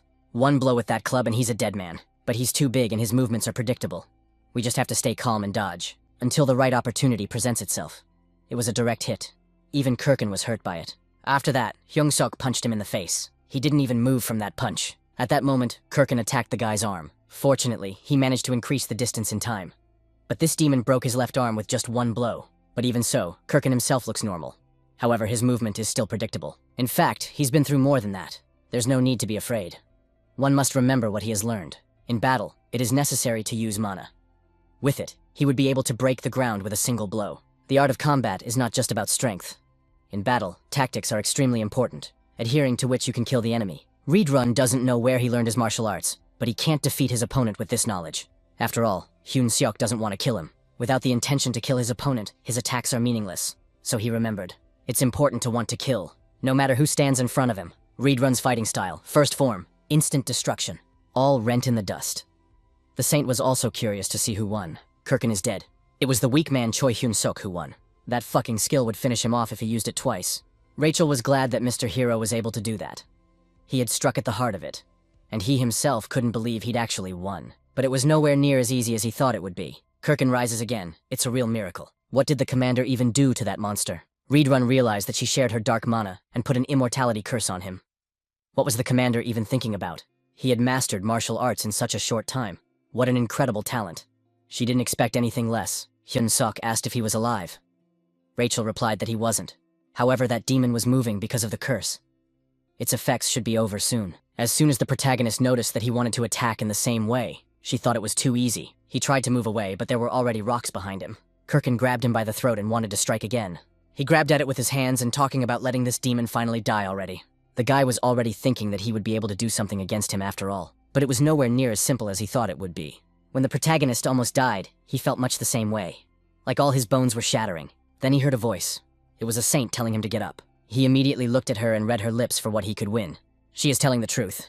He can't give up the victory. He can't embarrass himself in front of the girl he asked out. Since his bones are broken, he'll just cover them with mana like armor. The system reported that his mana control level had increased from F to E. And then the level went from E to D again. He jumped and asked the saint to go out with him. After that, he struck his opponent, wishing him dead. This strike seemed to have an unexpected effect on him. Instant annihilation could shake the earth due to the pressure. In addition, Hyun-seok centered all that pressure on his head. It really seems to be working. Hemis wondered if he taught that to that guy too. However, Reborn had never seen something like that. Date: 2 days and 1 night with dinner in a hotel. If what he says is true, then we should be careful.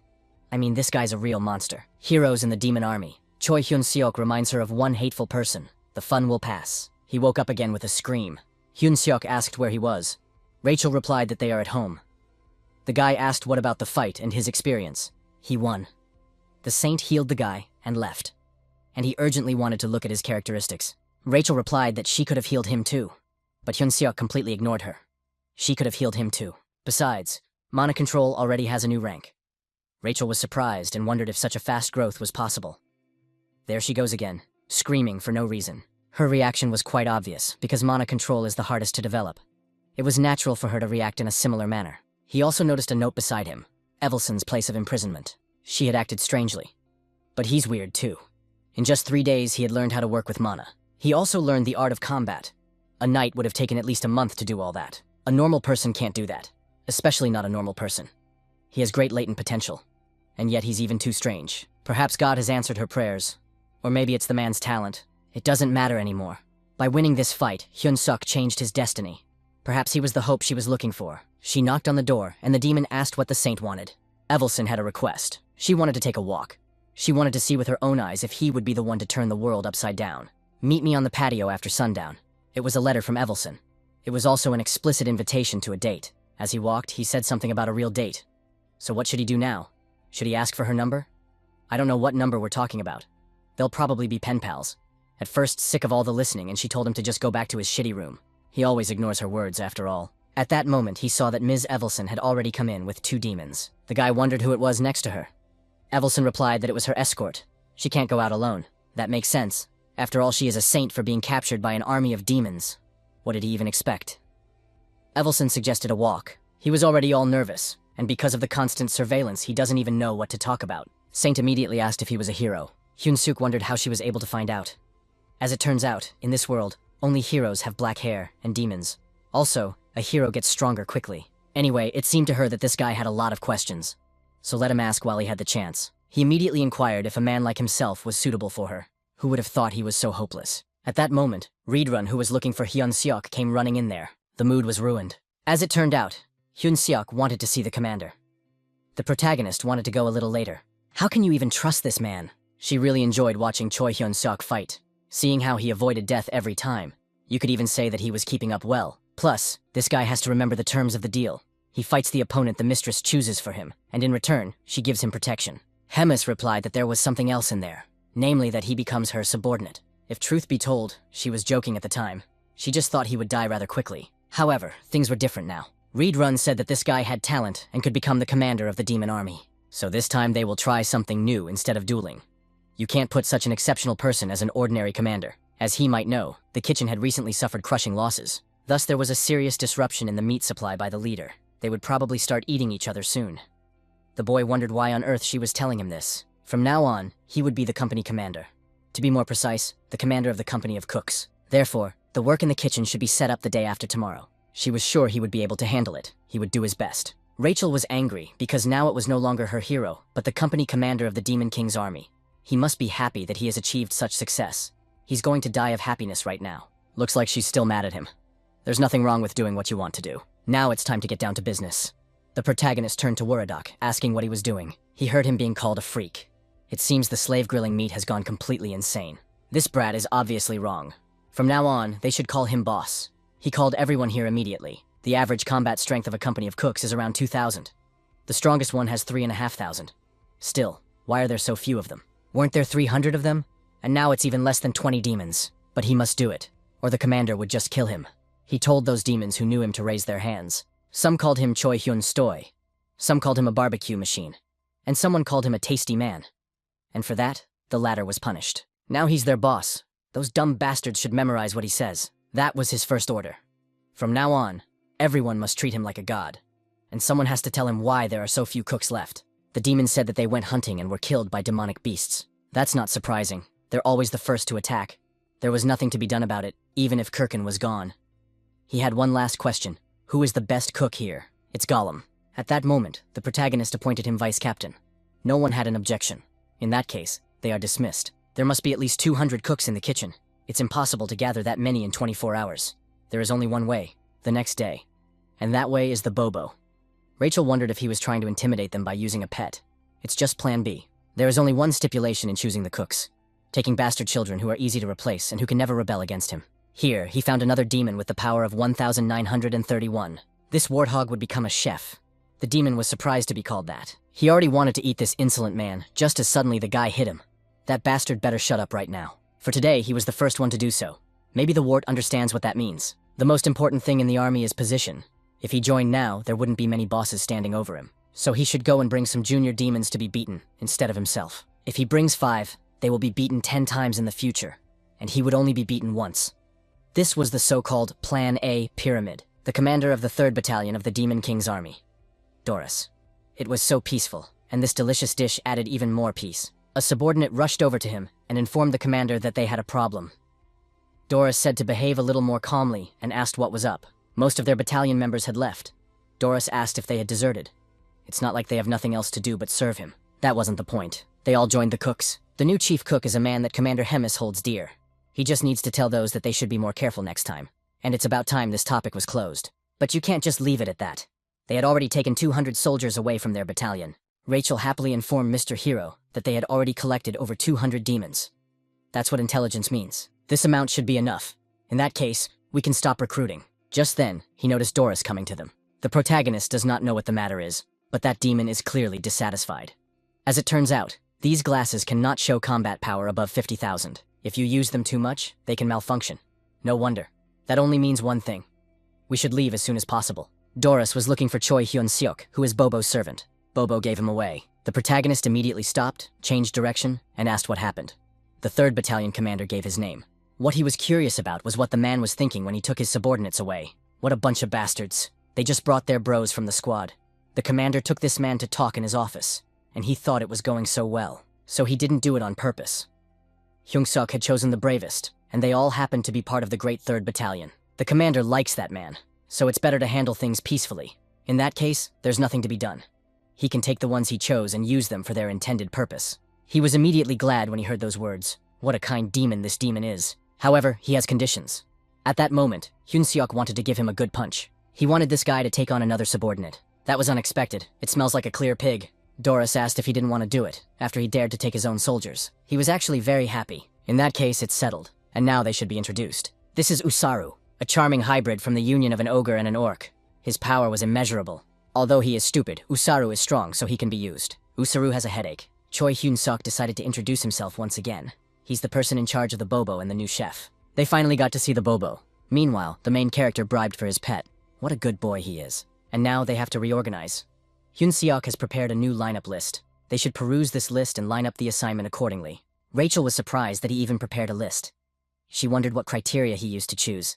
Their intelligence level was about the same, so he was pushing back on combat power. He assigned weaklings and those with a lot of cooking experience to work in the kitchen. That's genius. They're finally done. The right squad would be the cooks and the left fighters. He hoped no one had gotten anything wrong. If they'd gotten in the wrong place, now would be a good time to get back where they belonged. He turned to the chief, talking about how he wanted to hunt too. He wanted to eat fresh, just caught meat right away. What a headache. He asked this little subordinate to come over here. As soon as he approached, the protagonist gave him an entrance exam. The goblin cried because his future was ruined. He didn't make it through. Failure. With excellent leadership and commander skills, he was able to reorganize and balance the squad. Charisma latent ability level increased. Leadership ability level increased.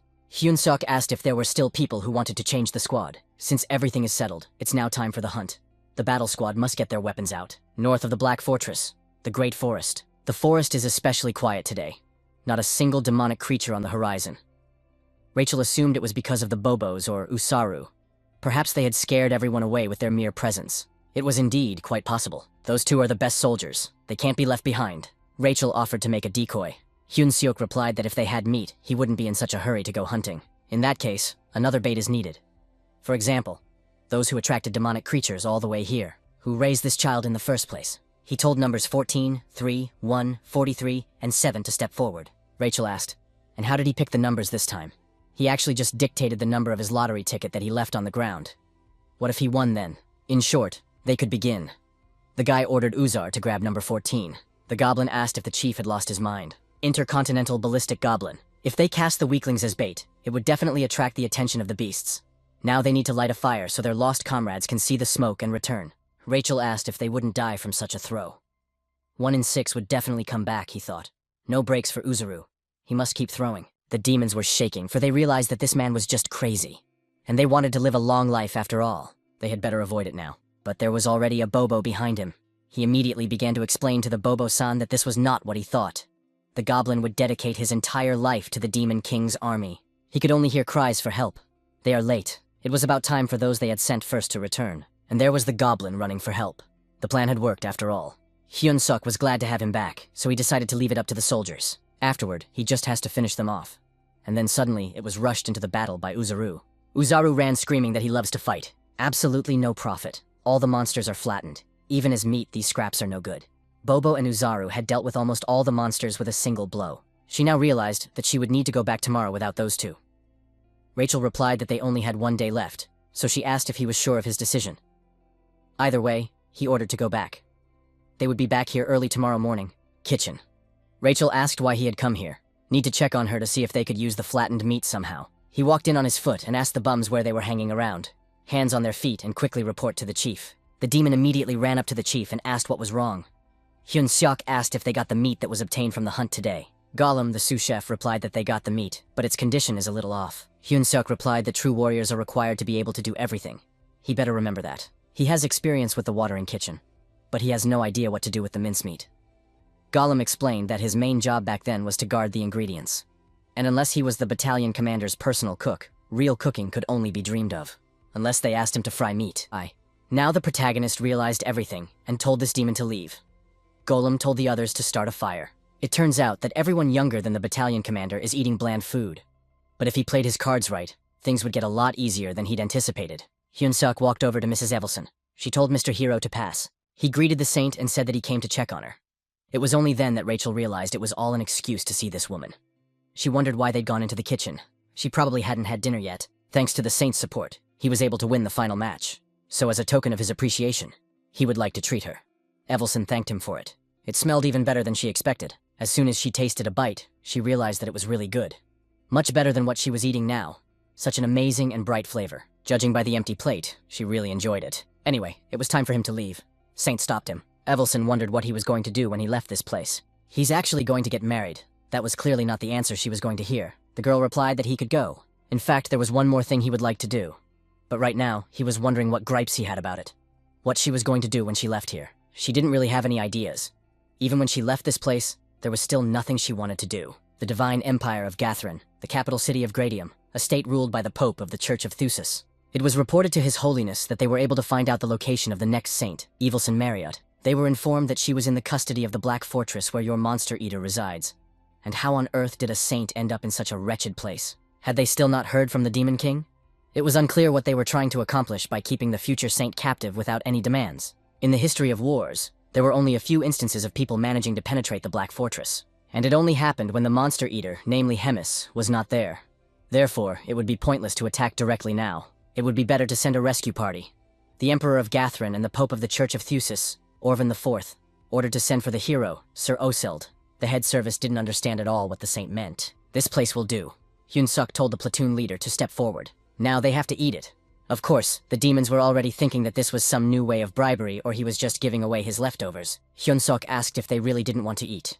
They had to immediately reply that they were sitting it out. But as soon as they tasted this meat, they realized that it's really good. It was simply amazing. The three immediately swore allegiance to him and asked for another piece. Of course, he didn't agree. Now it was time to get started. Only the platoon that harvests more than the rest of the living demonic creatures will eat with him. No hunger today. Time for meatloaf. They were determined to catch the beasts. His hunch was true. Each a slave to his own stomach. The plan succeeded. The level had been raised. He simply mauled them and imperceptibly pumped up 10 levels. Charisma had increased as well. The platoon leader came up to him and asked him who had won. Hyung-suk announced that Vulcan's platoon had won. They would share a great meal with the protagonist. The rest of the demons asked what would happen to them. The boy replied that they could pick up the leftovers. Now it is necessary to take the extracted meat to the kitchen. The Black Fortress. An unknown person entered there and was killing demons. The whole floor was stained with blood. He finally made it in here. I shouldn't have told him that after all, but she was so tired of keeping it to herself forever. Just then she saw a cloaked man walk in and call her name. It was Sir Gafen who had come to free her. She guessed at once that Papa had sent him.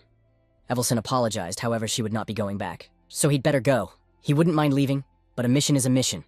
There's nothing you can do about it. He knows this is where the monster eater lives. He knows what will happen if he tries to take her away from here. Gafen asked what would happen then. Evelyn replied that she would use the saint's power, and then the devourer would surely come here. He did tell the saint that he was on a mission now, didn't he? He's not a prince now. He's a soldier. And now she'd better go to sleep. And when she opens her eyes, she will already be in the capital. Evelyn didn't understand how he was using the holy power. She didn't want to go back there. At that moment, he was hit by Hyun-suk, who told that bastard to get his paws off her. He put magic into the punch even though he looks like a normal person.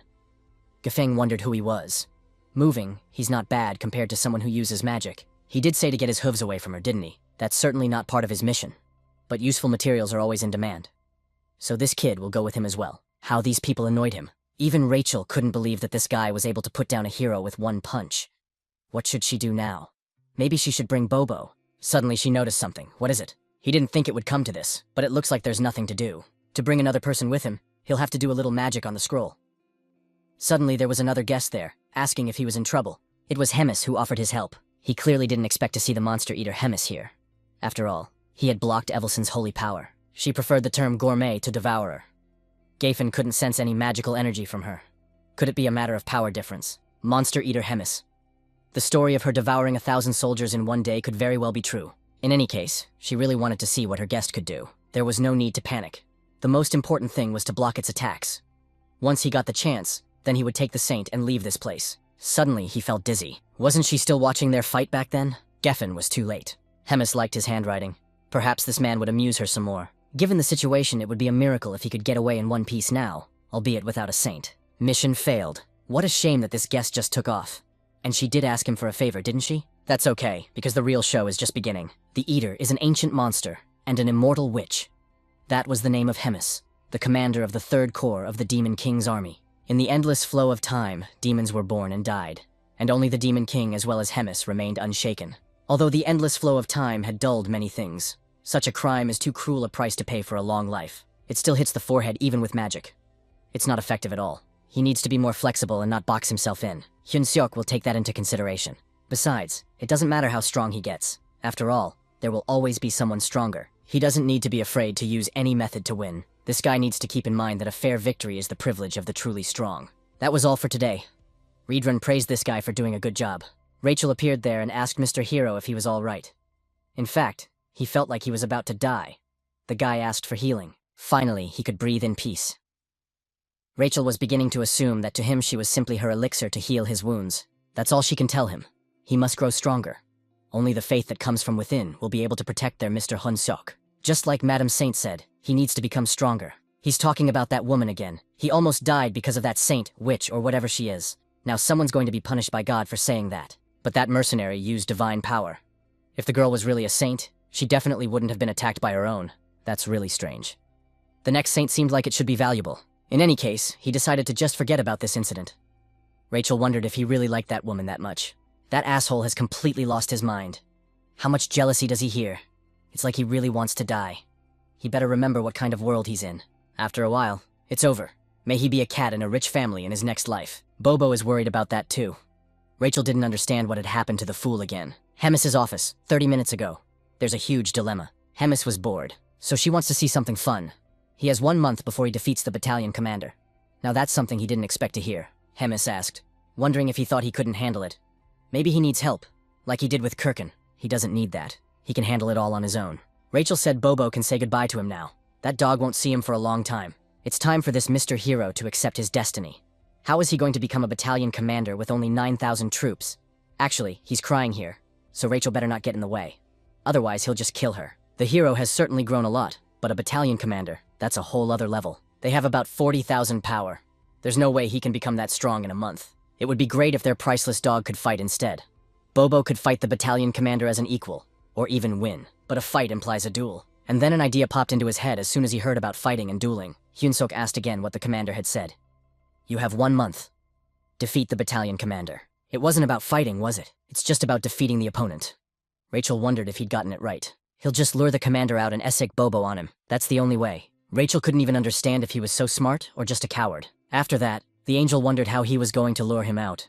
Would a person like Hyun-seok be able to interest the battalion commander? Of course he would be able to do that. He met him not too long ago. He's a real pig who loves a good meal. Let me fill this sad story of many deaths with the preparation of stewed wings, which will make the battalion commander delighted. A recipe for braised ribs. There was fleece meat. Rinse the ribs in water and honey to wash off all the blood. Once the blood is removed, put the meat in a pot and cook. After cooking, add thinly sliced mushrooms and green onions. Next, add water, sugar, soy sauce, and garlic. One must remember that garlic will weep when peeling off its skin. You need to get a good squeeze of the exquisite juices of the fermented fish. Throw all the ingredients in with the meat and bring to a boil. He's human, so why does he lack stamina? What a shame. Rachel told the hero she was on fire. And so after at least half an hour, soft and tender ribs are ready. Now we need to lay them out beautifully on a plate. On top, let's add green onions. The key to the heart of the battalion commander is ready. It's so beautiful and delicious. It's been a long time since he tasted such deliciousness. Giving it to Uzar Hyung-suk was a brilliant idea after all. He's a great guy. The subordinate informed Mr. Doris that the head chef was here. Doris asked him to tell him that he wouldn't take Uzaru back. In fact, that's not really why this guy would be here. The chef said that he had personally prepared a dish for him as a token of his gratitude. He had heard that this guy was a chef from God. Therefore, he too was curious to see just how good that person was. Hyun-suk walked in and said that he hadn't seen Mr. Doris in a long time. He even felt his heart start to pound. Doris immediately apologized for all those emotions. He was told that Hyun-suk was here to thank him. He wanted to thank the battalion commander for helping Hyun-suk get his rank in the kitchen. The guy even apologized for not thanking him earlier. There was no free time. Hyun-suk might lack skills, but he had put a piece of his heart into those beautiful braised ribs. Therefore, he really hoped that Doris would enjoy it all. He could smell that exquisite flavor. He, on the other hand, was drooling over something that he really wanted to try. It smelled really good. Because of this dish, everyone in the kitchen thought he was a god. Hyun-seok was curious to see if this pig could not be served. It was simply amazing. It's impossible to resist this dish. The flavor was unbelievable. He neighbor didn't understand how this man was able to achieve such success. Is it possible for a person to make something divine? Hyun-suk was glad that he liked everything. If Doris didn't mind, Hyun-seok would like him to be the taster of the new dishes. He would even do it gladly. In that case, he would drop by once in a while. Doris will happily wait for his next visits. No wonder the commander appreciates him so much. In any case, he'll probably go back to the kitchen. Hyun-suk said goodbye to him before running out. What an abomination. Rachel noticed that his gut wasn't thin. This was Hyun-seok's plan. He's going to fatten that pig, and when he loses his guard, Hyun-seok will stab him. A week later, for some reason Doris didn't even have an appetite today. In fact, tomorrow he has to fight to confirm his position. It seems he's become so important that people can't help but look down on him. This means that if he loses, he will lose his position as commander. However, they say that even after dying from eating, the ghost retains its charm. What a bummer. Has he been trying so hard all this week for nothing? Doris suggested the protagonist come tomorrow to watch him fight. This guy is his good luck charm. Hyun-suk agreed. He wished him victory. The next day, the day of the fight, the big arena. Rachel tried to cheer him up somehow. What if he becomes an SSS-level superboar? The guy asked if we were sure of what we were saying. He can't even walk now because Hyun-seok has been fattening him up all week. He's definitely not going to win the fight. Zack, the former lead fighter, will be replaced by Roigo today. He is the commander of the 3rd Regiment of the Demon King's army. All contestants must enter the arena. It's like he knew the stairs would be a challenge. He was very happy that his favorite mascot had come. Hyun-seok wished him good luck. Roigo didn't have much time for those assholes. Let them start this fight already. How infuriating it was. Even he had a hard time against this pig. It was a huge outburst. Hyun-seok had to hide because the shockwave would reach even here. The pain only lasted for a moment, but he was already sure who would be the winner of this fight. Roigo already knew that he was stronger than his opponent. There was no point in even commenting further. The winner of this fight was Doris. That same night, Bobo's house. Now he knows for sure that one Bobo will not be enough. Need to rethink the battle plan with the commander? He had an encyclopedia of monsters in front of him, as well as a map with their habitats. He drew it all by himself. He always uses it when he goes hunting. Based on his personal research, strong creatures like the Talus Queen dwell in their own territories. Thanks to the sacrifices of the kitchen soldiers, he was able to figure out the boundaries of their habitat. Rachel already had a rough idea of what he wanted to do. Hyun-sok drew her attention to a saying in South Korea. The enemy of my enemy is my friend. Pair barbarians with barbarians. If Doris is such a strong opponent, then all he has to do is push him against even stronger monsters. 3 days later, the Great Forest. Her head is about to explode because of the fact that she learned the entire monster encyclopedia in 3 days. Hyung-seok said she should learn it in half, but she was stubborn. She didn't care anymore. She asked for the map before she threw up. The first target was about 1 kilometer from where they were. It's some kind of giant worm. It must be a Surfibian. It means forest skull in an ancient language. And then there's the Morspit and the Eustunbia. They're similar. But the Surfib is different. It's less aggressive and doesn't tend to start fights. Rachel asked for praise from this character. She's so awesome, just like a girl genius. Of course, he straight up couldn't agree more. Sometimes a fool is useful too. The demon asked the chef if he had decided on today's hunting location. Hyun-seok replied that they should go straight ahead. The guy asked about the demon that looked like a dragon with steel scales. There are a lot of those. They need a clear example to tell for sure. It looked like they were going to run into one. He informed the cook squad that they weren't catching anyone today. They must kill their own pleasure. Today they will eat the captured prey immediately as well. The demons rejoiced that the chief had finally come to his senses. Today they can eat their fill. In such a short period of time, they'd already caught so much prey. The guy was very curious about the location of the owner of this territory. They hadn't caught that much. Was everything they had done for nothing? Hyun-seok ordered everyone to lay down their weapons. After all, they were done for the day. Wolf told the others to start a fire for cooking. Suddenly, he heard something. Could it be that the one they were looking for had finally shown up? He immediately put on his glasses to check the combat power of the one who had just arrived. Rachel already knew who it was. It was a Nidrak demon. The combat power was immeasurable, as expected. The others began to scatter as soon as they saw the dragon. This was the creature they would be able to defeat Doris with. Hemis's office. She sensed that something was wrong. She was talking about Choi Hyung-suk. I haven't heard from him in 3 weeks. Maybe Reedrun taught him something. That poor guy just got scared and ran away. Reedrun replied that they had been doing the most routine training. Hemis wondered if this guy could beat Doris. Reedrun didn't know himself. He also noticed that Hyun-seok had gotten closer to him lately. She wondered if he wasn't really getting close to that pig. After all, the guy had claimed that he would defeat him, but instead, he had become friends with him. It would be very interesting to see what Choi Hyun-seok was up to. Doris's office. There was nothing tastier than meat that had been grilled. Doris thanked the man for the food. Hyun-seok sighed sadly. Doris noticed his mood and asked if something was wrong. He's in trouble. Looks like today was the last time he brings this gentleman food. Doris immediately jumped up and asked what was wrong. The guy replied that the commander wanted to taste the meat of a special monster, but it was too strong. Even after several days of continuous battle, they were unable to defeat it. The cook squad was thinning out before his eyes. He had heard that there were more and more injured cooks lately. What kind of ferocious monster is that? It's a marble monster. In fact, Doris had never heard of a marble monster. Hyun-seok asked if the commander thought the guy was lying. Doris assumed to lend this guy his soldiers, but even with 100 extra soldiers, they won't be able to handle the beast. They can if the Great Doris takes over. That monster will definitely be defeated after a few minutes. Besides, the commander would definitely recognize such a feat. He even started fantasizing about Hemis calling him a cutie instead of some pig. Since Hyun-seok is quite close to the commander, he was willing to tell her everything. In that case, Doris will help him. They are friends after all. He was very grateful to Doris for helping him. The next day, at the stipulated place, Rachel asked Mr. Hero if he remembered the map. Of course he remembers it. Literally now, he's a walking navigator. The piston guy whispered to the Bobo that they are going to catch a pig now. Uzaru should do as he says too. Bobo was clearly ready to do as Hyun-seok says. Uzaru was willing to work hard. In that case, it's time to put the plan into action. Mission Pig Hunt. Begin. In the middle of the Great Forest. The demons didn't know where they were going now. Even the 3rd Battalion commander is with them. The chief said to kill some powerful monster. How ugly it is outside. Doris asked the guy how much further they have to go. The protagonist replied that they are almost in the territory of the marble monster. That fatty is stronger than it looks, so they need to be careful. He took 500 soldiers with him. Nidrak shouldn't lose after all. They heard a roar. It sounds like he's getting close. He's already prepared for this battle. Now he finally saw the marble monster he must defeat. Doris thought he had seen it somewhere before. It looked like the ancient monster Nidrak. The protagonist explained that all monsters are quite similar. This is indeed true. But a monster is a monster. He and his battalion will take care of that monster. So Hyun-seok should definitely tell the commander about his feat. After which, he jumped into the attack. His movement slowed down.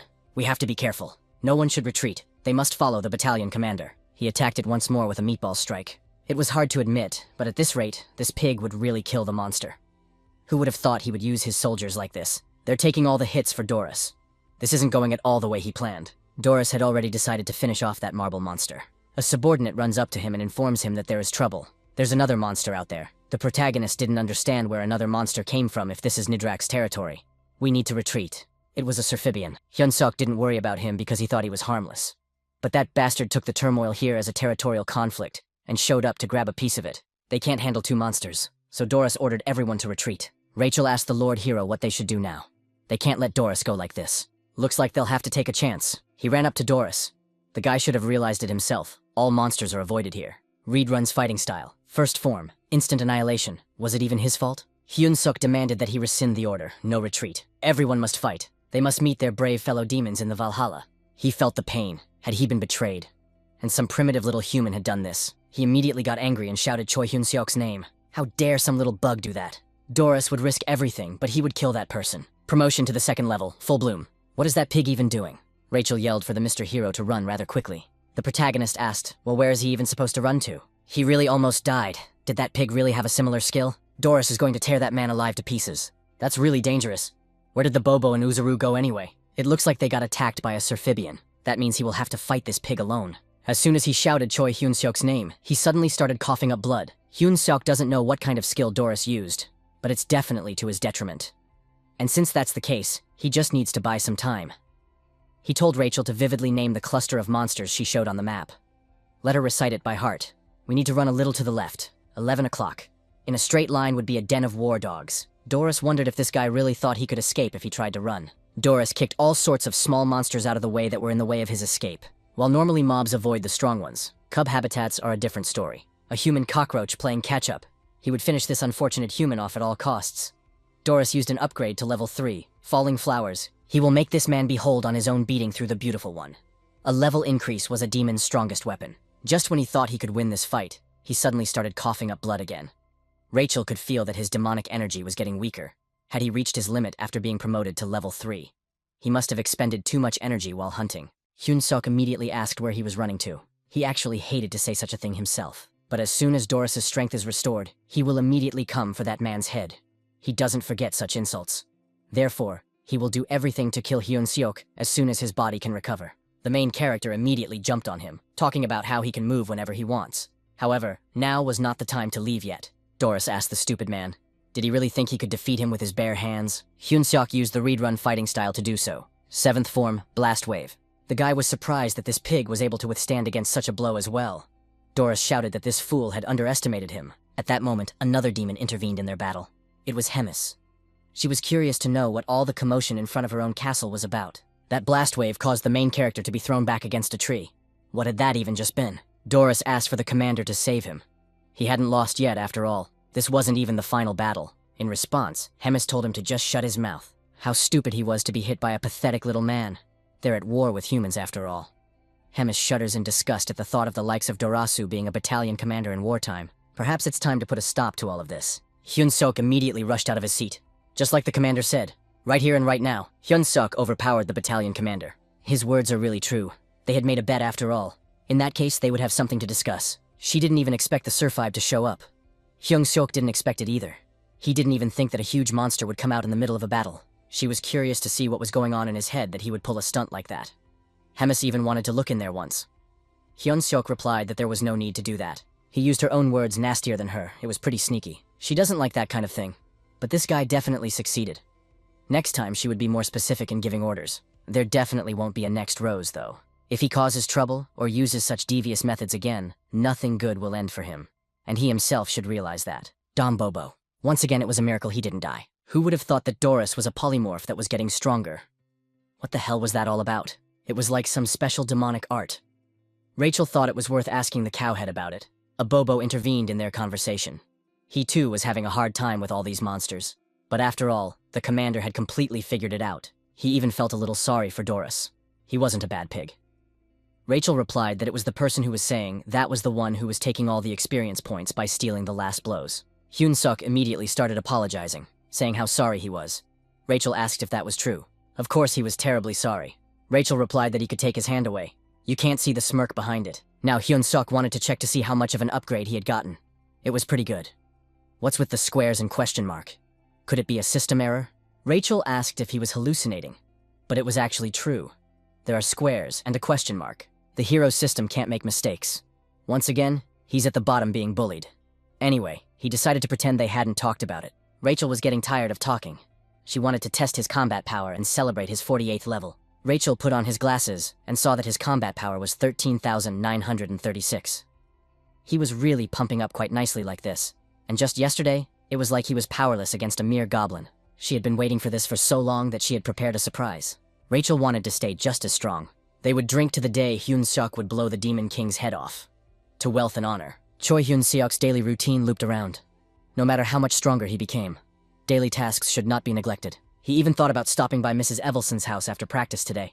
He still had some questions. Reedrun noticed that this guy came a little early today. Since he had defeated Doris, the demon congratulated him. Hyun-seok was about to ask a question regarding the battle, namely whether he was familiar with the promotion technique. Promotion is an ancient informal fighting style. Usually a fight is divided into two types: formal, which involves movement, and informal, based on body or weapon changes. There are fewer different variations of the latter than the former style. The specific fighting styles are rare in themselves, and the informal ones are passed down from generation to generation even more secretly. He now recognized the difference between attacking skills and enhancement. Enhancement is an ancient skill that is passed down from generation to generation. Any demon that possesses demonic ki is capable of mastering it. However, it is quite dangerous, so few people dare to use it. The side effects are very serious. The protagonist wondered if he could master the enhancement. He seems to have some demonic ki in his body. Reedrun asked, well, could such a thing be called a demonic ki? She was in his body by accident, after all. In that case, there shouldn't be any serious problems. They have Mrs. Evelson for emergencies, right? He still doesn't think this guy should bring himself to the same state. What's wrong with him? It's not like he can survive without a promotion. He only asked to do it once. If it doesn't work, Hyun-seok will back off. Just once. It's his body, after all. Besides, he always accepts challenges that he's sure to win. That's why he enjoys his life, always wondering when he's going to die. And if he wins, he gets annoyed for some reason. What a boring life. Reedrun agreed after all. He felt a little uneasy, but a promise is a promise. In that case, he should look at it carefully. The Divine Empire of Gathrin. The underground prison of the cathedral. He was visited by Papa, who inquired if Sir Geffen Oseld had woken up. Geffen kept wondering if Chick was behind it, but it turned out that Papa was behind it all. He's the one who said he didn't need Gethin anymore, so why is he here now? He wanted to give this man a chance to make amends. After all, everyone is equal before God. Geffen asked what he needed to do. Orvin replied that he had to get rid of Evelson Marriott. Geffen was surprised that the order had suddenly changed everything, and now he didn't have to bring her back. What at all would the death of a saint give the church? However, he doesn't need to know that. But there is a monster eater in there after all. If the guy goes there again, he will definitely die. There's no need to worry about that. Orvin will put 4 knights on him, and the monster eater won't be there. So Sir Geffen must not lose. The path to glory cannot be defeated. Evelson asked, as Hyun-seok pulled himself together. Those two have clearly lost their minds. The man was trying to practice a special technique that only demons can master. Hyun-seok said that he was fine, and since a lot of time had passed, there should have been almost no demonic kai left in his body. Evelson asked if he was a priest. How could he even decide what should and shouldn't be if he hadn't even figured it out? She blocked the demonic energy in his body. However, Reedrun released it, thinking he could get it under control. The demon asked what was going to happen to him. This guy wouldn't last long like this. It was too late to shackle the demon kai. So instead, she will try to force his body to accept that power. She will compress the demonic energy with divine energy to distribute it evenly. Evelson will turn it into a concentration that his body can handle, like developing resistance to poison. Reedrun wondered if such a thing was possible. She doesn't know that herself. She hasn't had the chance to do such a thing before, as it hasn't happened yet.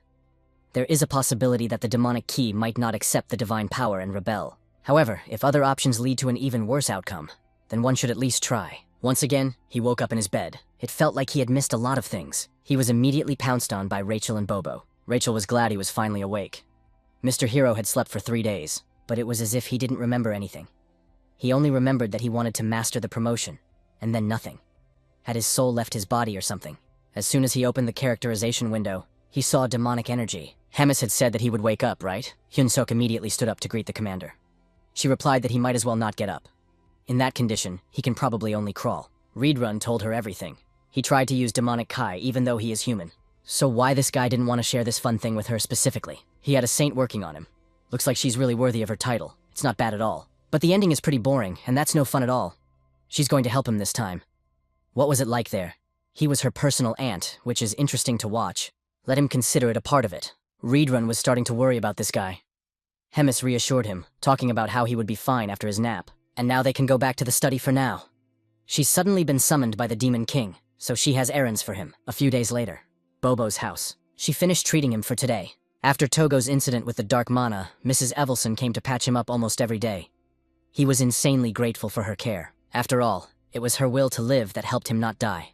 So he shouldn't have to thank her. Besides, he was her only hope. But he didn't hear the last sentence. She was finished with the treatment for today, so she would go. He didn't understand at all what she meant when she starts telling me things like that. So many questions and so few answers. In this world, he is a common stranger. So the only thing left to do is to wait for her to tell him herself someday. This guy keeps asking him to do so Reborn will teach him the theory of dark mana control. But Hyunsuk shouldn't overexert himself. It's okay, because it's already been 3 days since he woke up. He was told that nothing would happen if he didn't use energy. Mrs. Hemis left just 3 days ago. The gathering at the Demon King's castle is an annual event, but for some reason he had a bad feeling this time. Hyun-seok tried to bring this demon to his senses, for he didn't respond at all. Reborn apologized and also mentioned that he was distracted. The protagonist realized that he had a lot of things piled up on him lately in the absence of his commander. So Hyun-seok asked if there was anything he could do to help. It's okay, because the commander will be back soon. It's just that she was called earlier this year, so there's not much difference. Hyun-seok shouldn't worry about him. He should just focus on taking care of himself. The protagonist will do as Reborn orders. Hyun-seok is getting stronger every day, and his body must be developing quite well thanks to the dark mana. Once he learns how to control it, he will grow considerably. Suddenly he felt a divine power. He immediately stood up and Hyun-seok wondered what was wrong. He felt an unfamiliar divine power, and it wasn't a saint. They've got an intruder. Reborn Sam would check it out, so he told the guy to wait here. It was surprisingly easy to get in. Perhaps it's because there's no devourer inside. Giffen told them to keep their voices down. Even if there isn't one, there is another monster in this castle that was nicknamed the Red Nightmare. At that moment, Reborn appeared there. He asked that person how he knew that Miss Hemis was absent. That was the so-called Red Nightmare. Giffen ordered Lucas and Nell to go after the saint, while he and Orca would deal with the Red Nightmare. They came for Evelson. Her room is not far away. Overpowering 4 people wouldn't be difficult, but they split up. So what should he do now? The main character came running to him, saying he had come to help. Reborn told him not to follow him. Rather should be thanked, though. He informed Hyun-seok that these people had come for the saint. The demon said to take her to a safe place. He should take that necklace with him. Hyun-seok asked what he should do with it. Reborn explained that he should use that necklace as proof to gather the high-ranking officers. After which he was about to run away. Giffen ordered to stop that guy. Reborn told that man that he couldn't take the saint without the permission of Commander Hemis. Reborn's fighting style. 7th form, Blast Wave. Rachel couldn't believe he was given a new quest in a situation like this. Hyun-seok asked how much longer he had to do it again. Hero's quest. The weaklings came to kill Evelson Marriott. It's his duty as a hero to protect the Holy One. And who knows, maybe overcoming danger together will allow love to blossom. He'll be rewarded with 1,000 hero points. Why do these weak men want to kill her mistress? And why the reward is so huge? What the hell is going on anyway? He immediately burst into the saint's room talking about how they need to escape. They were attacked by men. Evelson asked what he was talking about. He's not privy to the details, but it seems to be the same assholes to have been here last time. Already there were intruders nearby. The demons followed Mr. Reedrun's order and did not let the enemy go any further. He told the man to take the saint and run away from here. He lifted her in his arms, for which he apologized. The conference room of the 3rd Corps headquarters of the Demon King's army. He assumed that Doris would lose favor with Commander Hemis sooner or later. Well, how dumb do you have to be to lose to some human there? The commander of the 3rd Regiment of the Demon King's army, Roygo. Hemis hoped that everything would be fine in her absence. Royfogo wondered, and why him? It looked like they had discussed everything, and the meeting could end there. Orders were followed afterward. A subordinate rushed in to give an urgent report. Roygo asked what was wrong. The chief cook who had Mr. Reedrun's necklace was here. He says that people have attacked the castle and want to kill the saint. What the hell is going on? Hyun-seok finally found the regimental commander.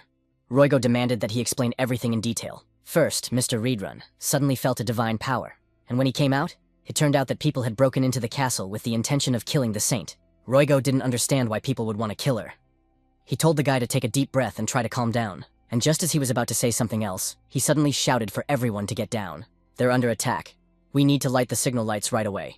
He said to protect the saint because they obviously need her. This doesn't make any sense. I wonder if people are really trying to kill the saint. Roygo used the restraints, but that was too far. Got on hero, used the Reedrun fighting style. 7th form, Blast Wave. He'll protect Mrs. Evelson. Poor Orca. How foolish of Giffen to lose a loyal friend. Reedrun realized that the man was using his comrade as a shield, which is to be expected. He is strong. Even considering the fact that divine and demonic power are natural enemies, this man is at least at the level of a unit commander. Is this really the power of those people who are worshipped as heroes? So the red nightmare that keeps the entire Drasen in fear turned out to be a very ordinary demon. This man knows full well that he's going to lose, and yet he's still having fun. And why wouldn't he be? Without the Devourer, all this fortress has is a code red, which means he just needs to stall for time while his comrades easily massacre the low-level pigs. This person was sure that Miss Hemis was not here, and was also aware of the strength that the fortress possessed. How much information was leaked to the enemy? He was tired of talking. He doesn't have much time, so it's better to end things quickly. Giffen asked it how. This demon's abilities were definitely far from his own. This person should be behind remembering the terrace forever. True strength can overcome any obstacle. They hadn't even heard of the Demon King's army having a hero, Saint Hyung-seok, and even that traitor. Who knew there were as many as 3 people? The protagonist replied that they had lost. The speed here would be all the soldiers of the fortress. No matter how strong he was, an entire army was impossible to resist. It would be better for him not to waste his strength and surrender. But whether he was sure or not, the man had definitely lost. Roigu didn't know when this man had only managed to master Reed Run-san's fighting style. Thanks to that, he was able to catch the enemy. My body belongs to the god. Having scattered his ashes, I offer them to my lord. In return, give me the power to crush evil. It was a flame of divine power. Roigu recognized immediately that it was a spell to burn one's own body. No one in their right mind would do such a thing. This wall of flames that was filled with the divine power of a high-ranked sacred knight. Ordinary people would burn at the mere touch. Even high-level demons can barely resist it. So it would be better for this hero to surrender and give them the Holy One. Hyun-seok asked why people would kill a saint. Mrs. Evelson is on their side, after all. The man asked, and what does he mean by that? That's nonsense. After everything that's happened, where could such news come from? Evelson said that the Holy Empire had long ago abandoned God. The protagonist asked what she was talking about. All they want is a silent, obeying orders puppet. And it doesn't matter if she's a real saint or not. He tapped his sword, for he was tired of listening to these tearful speeches. He decided to give this hero 10 seconds. Hyun-seok wondered how long he could fight this guy. At this moment, there was only one way. A promotion to the first level. Blossom. Evelson asked the Lord, wondering if he had decided to use dark mana. He must stop now or his body won't be able to survive. They're all going to die here anyway. Therefore, he must do something at least. Promotion to level 2. Full Bloom. Promotion comes in 3 stages. Blossom, Full Bloom, and Flower Fall. Each stage is more dangerous than the previous one, so it's better not to even try to use it. There is no need to move on to the next stage without full control over the previous one. The guy's ears were already pricked up from how often he heard it. He had to apologize to Reed Run-san. Hyun-seok would only do this once. It felt like his heart was about to burst. Every cell in his body was screaming for him to stop. Time was getting shorter and shorter. Rachel asked Mr. Hero if he had completely lost his mind. The situation is indeed desperate, but a promotion is overkill. He doesn't need to listen to this angel. It was better to concentrate. Promotion to level 3. Falling Flowers. He demanded that Rachel give the buff and keep it up. It's amazing to see a person who can use a boosting technique. It turns out, he's an unusual hero. It's time to get this over with. The fact that his body had turned black said that he was at the 3rd level of enhancement. He doesn't know how the man was able to use the demon technique, but it won't be for long. This man only needs to wait it out, and then victory will be his. And the protagonist was able to parry this man's sword strike with a single movement of his hand. In fact, he's never seen anything like this before. What a dirty trick. This man had completely succumbed to the temptation of the dastardly demons. He should be ashamed of himself for this. Hyun-seok felt that he was already at his limit. But if he didn't give up, Evelson would die. He needs to remember that boosting is a technique that pushes the body to the limit of what it can do. And if he overexerts himself, he may never recover. But right now, there's a silver-haired beauty crying right in front of him. He doesn't care at all about the fact that he might die anymore. His body is already on the brink as it is. Even if he stops, it can't be restored. Since there's no turning back, he'll just go all the way. Dark mana and divine power are 2 opposites. And if he used the divine one after the dark one now, his body might just explode. She asked the Lord to prevent that from happening. Reed runs fighting style. This guy decided to still use shooting after all. It smells like suicide. First form. Instant annihilation. The man was ready to make this heretic redeem himself with death. If this blow was all he could do, it's pretty pathetic. However, the protagonist has another combo. Strike form. Reed runs fighting style. First form. Instant destruction. Kick combo. Not only did this guy use 2 different fighting techniques, he also changed them. An explosion sounded. Hyung-seok's opponent was defeated. After that, he fell down as well. Rachel and Evelson began to worry about him. Of course, Saint realized that his condition was critical. The guy was barely breathing. The girl asked for Mr. Hyun-seok to just hold out. Suddenly, that very defeated opponent rose to his feet again. He had underestimated this guy. This is clearly an extraordinary person. If he survived, what would become a threat to the entire empire? So we need to finish him off right now. That's what he thought until he was grabbed by Reed Run's hand. He apologized to Hyun-seok for being late. Still, this guy was taking advantage of his fighting style. Reed Run asked the Saint if she could save him. Evelson would do her best. She asked that Mr. Hyun-seok not die. It's not time yet. Demon King's Castle, waiting room. Annual meeting of the commanders. Day 5. Did she really come all this way for such pathetic desserts? She'd better not show off and eat what she's given. This advice was given to her by the commander of the 4th Corps of the Demon King's army, Park Hyung. Past position as a hero. Hemis asked when their dear Lady Hyuna would learn respect.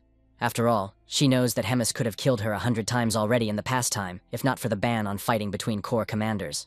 A subordinate came running in with an urgent report for Mrs. Hemis. As it turned out, the Gatran Empire had attacked the Black Fortress. The intruders are 4 knights, including 1 hero. Many soldiers are killed or wounded. The annual meeting of commanders suddenly decides to hold a different way, and people at this very moment attack. What an incredible coincidence. His Majesty the King must be thinking about it too. Once again, he managed to survive. How cool. Rachel was angry at his words that he had survived again. Let him die already at last. Hyun-seok replied that he was a patient after all. Considering the fact that he could feel pain, he was definitely alive. And he felt like he'd thrown off his skates. He did. The protagonist was able to use a fighting style, but the opponent also survived a direct attack. However, a cowhead suddenly rushed in, and in the end, Mr. Hero was saved. Happy end. After that, Cowhead and Saint took turns taking care of him every day. Rachel and Bobo also looked after him whenever possible, but both the Saint and Cowhead thought his survivability was a miracle. Still, Rachel asked that he not do that anymore. Otherwise, Rachel would soon have a heart attack and die before her time. He drew a finger in her direction, and she thought he wanted to beat her up again. This time, however, Rachel was right. Hyun-seok apologized for making her worry. Rachel did a great job. A few hours later, he managed to survive not because of his own strength, but because of the dark mana that Miss Hemis had put in. He's already said this to the protagonist 189 times. Reedrun recognizes that he is talented, the new big one. Let him not do such crazy things. Does he really think he has extra life or immortality in store? He reiterated again that without Madam's help, he would have been in the other world by now. Hyun-seok asked for him to stop it. Hemis was also getting bored by now. The protagonist asked the commander how her meeting went. Her babes are having more fun in her own headquarters apartment. Who cares about the meeting? So she just ran away from there. The esteemed Demon King must have been a little freaked out. These two were in a stupor. But that didn't matter right now. Even though she had planned to share her mana with him, who would have thought that a person only at the level of a company commander would be able to use it as his own? Choi Hyun-seok is a very funny person. My lord probably remembers the moment when they first invaded this world. Back then, he finally said that he would join forces. Hemis always followed his will because she knew what he was trying to protect. Demon King. Tegrad wondered what she was talking about. He's crossing the line a bit. It's a little too arrogant on her part. It sounds like she's about to start a riot. Tegrad asked if a long life had made her a primitive creature. Hemis knew he would say that. She didn't want to argue with my lord, so she would go. However, she did question if he was sure that she was the one who had become boring. He should think hard about it. It was the last piece of advice as a comrade he had traveled a long way with. The 3rd building, the Bobo house. Hyun-seok wished the two of them a good journey. Hemis congratulated Reedrun. He wondered what she was talking about. He had defeated a human hero single-handedly, after all. It was high time for him to move on, to rise to a higher position. Reedrun appreciated her words, but he didn't think it was time yet. Hemis asks why it isn't. One part of that demon still wants to watch Choi Hyun-seok's growth, and the other part wants to continue learning from Miss Hemis. After all, he still has a lot to learn. That's what it's like. The castle is in a mess because of the human invasion. Reedrun had no excuses. She thinks everyone is lazy because this castle is far from the front. That's why she suggested a tournament, to choose a new commander for the 3rd Battalion. Even after upgrading the hero's store to medium level, he still has 950 points left. Not spending them would be a waste. After completing the quest, 1,000 points were earned at all. The store is now of medium level, which means that there are even more useful items here. There are all possible items, and even a new category of miscellaneous. Perhaps you need to buy something there, so it's just ordinary armor. Once worn and scrapped, not even a stat bonus. Even a cow's head won't catch a breath. Some of the bling has different options, but it's unclear which ones.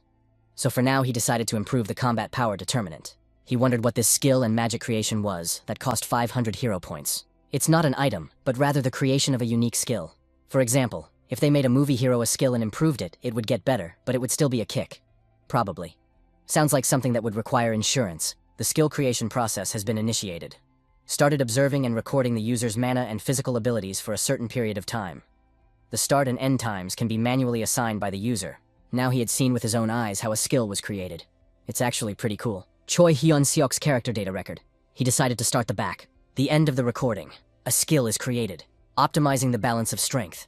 Optimizing mana control and finishing touches. The guy wondered what kind of advanced system this was. Was his life finally turning into a normal rebirth story? Of course, it wasn't. The The skill creation failed. The system was asking him to choose another method. He did everything according to the instructions, so why isn't this thing working? It seems like the system doesn't recognize buggy users using dark mana. The hero defense system is literally one of the best in the world. It's not a server error. It's about the hero lord for using demonic key. With her words, she only got the protagonist down. He heard a notification from the system. What else does it want to tell him? He's already pissed off. Hero's mission. Looks like he just blew 500 hero points. It's too soon to despair. He can earn more points. Now was the time to forget the past and move forward. He must create his own skill through strength.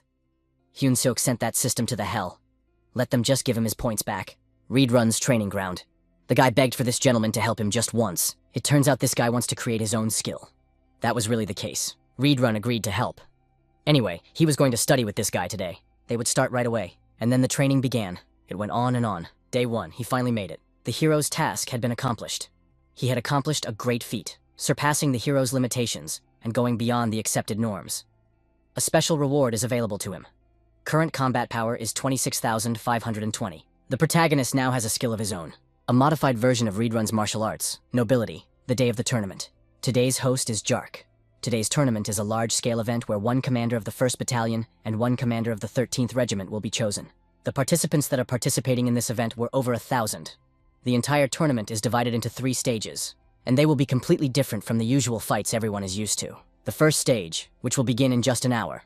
It's called Oops, Knife Accidentally Slipped, or the Law of the Road, the Killing Run. The protagonist was approached by Park Hyuna, who was watching him. He's human, after all. Black hair, and on top of that, he has a combat power meter.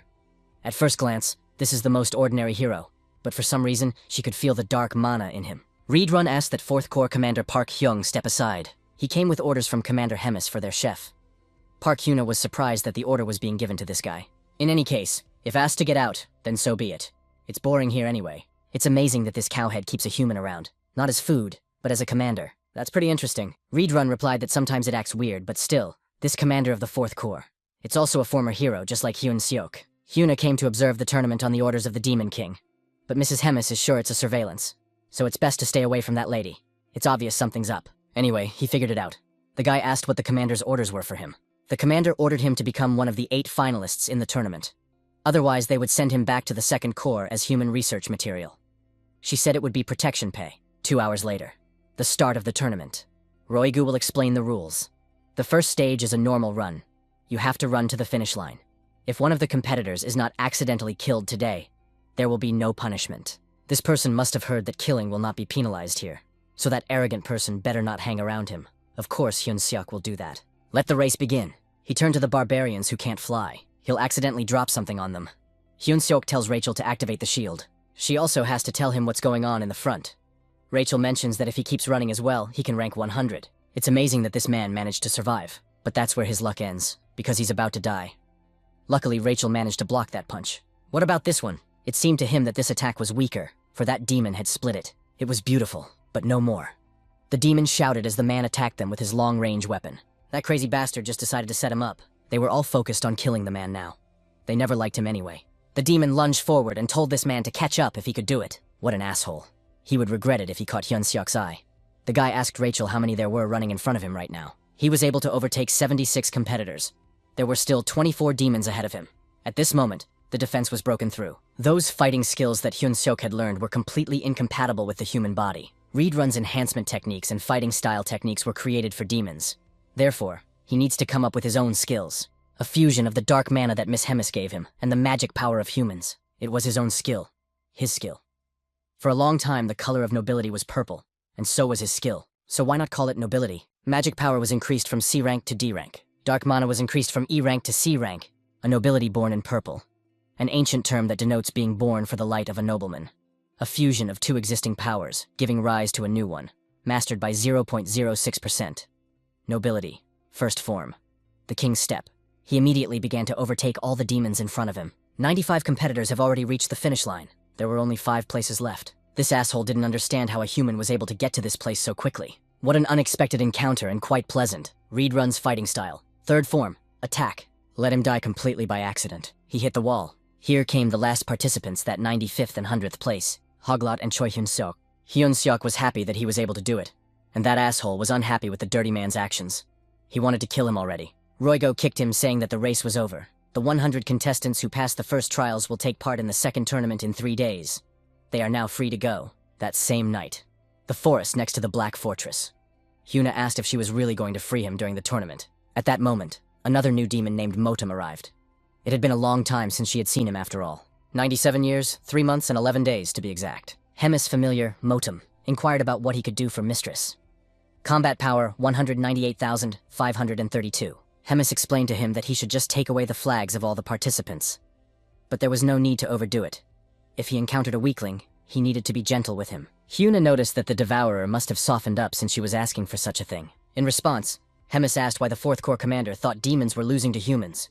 Because they fight too fair. Demons always try to solve everything by brute force. But if they lose, there is only one road open to them. Death. And this is the order of the day for them. However, people are different. If they find themselves at a disadvantage, they will refuse to fight.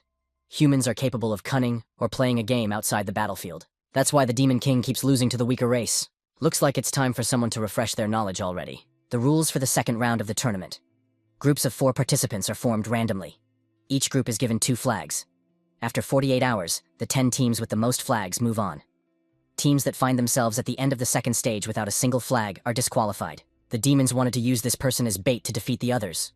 Meanwhile, Hyun-seok didn't understand why he was even on the same team as that jerk. Team 9. Hyun-seok, Holgoth, Ikigli, and Fedison. They should just wait it out until the end of the round and move on. How annoying that goat is. Standings. The 5th team had 9 flags. The 8th team had 7 flags. The 24th team had 5. The 9th team had 4 flags. The 1st team had 3 flags. The table changed again. Now the 8th team was in first place. Suddenly he heard the sound of metal. Motum had found them. One thing was clear. It was because of him that the teams had started bouncing around the table. Goat asked if it was the Golden Goblin. Hyun-seok said not to go near him since he didn't need to be fought. But the demons didn't want to listen to the coward. He wanted to kill this opponent and take all the flags himself. But at the same time, he was able to deal with these guys. He took the flags for himself. Hyuna doesn't know what the Devourer is counting on, but it's all pointless. How can you stand up to Motum? There are 18 minutes and 32 seconds left. The standings have updated. There was less than a minute left. Hyun-seok told them to get ready. When he gives the signal, they'll go on the attack. Especially that asshole should use his head. Motum took away their flags. Another primitive attack. The protagonist told the goat to hit with magic. He didn't want any human to order him around. Next, Ikigli got down to business. Double attack. This was actually the first team to resort to such a trick. It's kind of invigorating. But it's just a trivial slow frontal attack. Even their dark maga is terribly weak. Now it's time for the centipede attack. Nobility, first form, the king's step. Now he can take Motum's flags. What great teamwork. Pretty good for an improvised plan. But they can't do much more than that. 15 seconds left. This guy's resorting to a power he's never seen before. Could it be purple energy? 10 seconds. Time's running out. If he's that interested, let him try it on himself. All or nothing. Dark mana explosion. 5 seconds left. 4 seconds. 3, 2, 1 second. Round's over. Motum noticed that he had blown his magic, but it was powerful enough. Did he mean to self-destruct? The honoring of the flags begins. Suddenly, the main character told this iron head to turn around. Motum didn't even notice when he only managed to pick up 1 flag. Hyun-seok asked, did he really think the main character started blowing himself up without having a plan? Everything had been thought out. That encounter with him was pretty damn shitty. 7th place was shared by teams 15, 4, 21. He never wanted to cross paths with that Iron Man again in his life. Team 9 moved up to 2nd place. New skill, Dark Mana Explosion. A technique that utilizes the magic and properties of dark mana for powerful explosions. Users collide human and dark mana inside the body, and then releases the resulting power outward, creating an explosion. Possession level 0.11%. Hemis asked what he thought Choi Hyun-seok was. Motum replied that he is human, but he uses dark mana and mixes it with human power. This is the first time he's seen such a case. Hemis asked if he might have any other opinion. He is talented and quick, courageous and judicious. To be honest, this guy is better than most of the demons he's met. They need change. Winds of change. Hemis thinks it'll be interesting. The Holy Empire of Gatren. Papa finds out that Sir Gethrin has lost. To think that he had lost a hero so senselessly. The man asked His Holiness what he would do with the saint. No matter how popular the damned wench is, she's only a princess of a small country after all. So he's stripping Evelyn Marriott of her status as the next saint. The Pope ordered us to tell everyone that this Eredish girl is in cahoots with the Demon King's army. Next, he wanted to know if the Eater was causing trouble again. She is apparently reorganizing the troops and command structure. Apparently, she is going to select the best officers through a tournament. Orvin asked if there was any way to stop her. They offered the Demon King cooperation, but he refused. It seems that a tainted relationship with the Devourer would cause problems. Orvin asked what would happen if they involved one of their heroes. Lord Kinley Quitley would be able to stand up to the Devourer. It is said that the traitorous Park Hyuna is now stationed in the Black Fortress. She's also quite strong. It will be difficult to face both of them at the same time. So the traitor showed up at the Black Fortress at this time. He really hoped that the Demon King in the Frost was trying to side with the Devourer. Cardinal Ellen thought that it would be better to cancel the operation. Had the Cardinal forgotten how the Church and the Drasen Empire had become the two strongest powers that divided the continent between them? All thanks to the inevitable evil, the demons. Evil exists only for the good to oppose it and shine as brightly as possible. This radiance instructs the ignorant, and their faith becomes Gatherin's national strength. So far, they have cooperated with the Demon King, controlling the course of the war. But if the demons continue to change and evolve, they will become difficult to control. The spy seemed to mention something, as if the venue for the next stage of the tournament had changed. It's going to be brought here in Inamosita, a forest teeming with monsters. It's quite far away by the Black Fortress. It looks like God is on their side. He has ordered the Cardinal to summon the heroes. They will use this opportunity to test their abilities. When he started using normal and dark mana at the same time, the skill windows became eerily complex. Before that, the hero was only to realize that he could perform one pant that the cowgirl had taught him. While in the skill window, Reedran's martial arts variant is officially fixed. Both Dark Mana Blast and Nobility were also recorded separately, so in total he now had 5 skills. So the leadership skills have gotten better too. The new effects are quite useful. Leadership.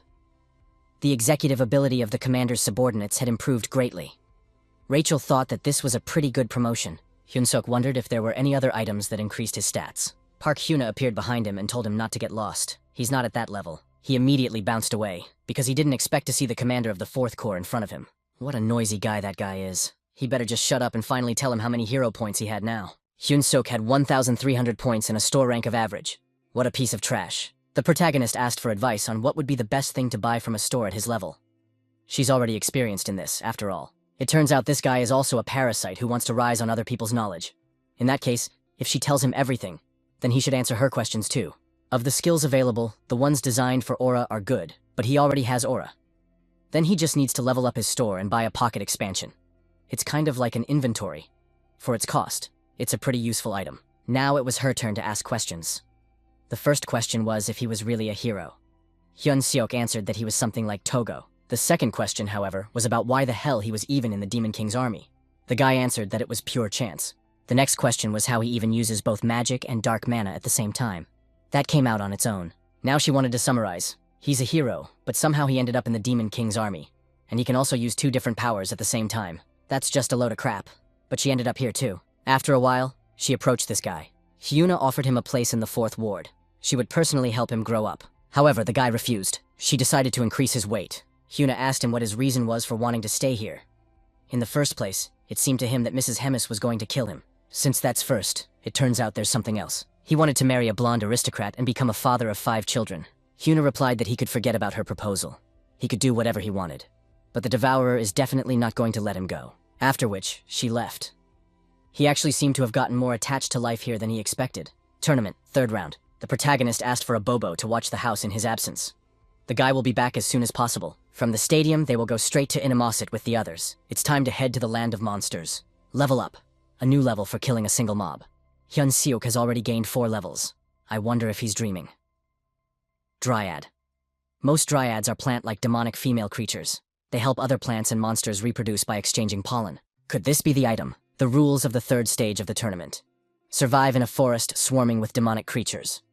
The 3rd stage will be completed when 24 participants have left. Each contestant will be given a magic item, a tracking orb.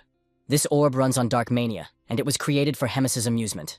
Every hour, each participant's location appears on it. The magic skills of the Demon King's army are impressive.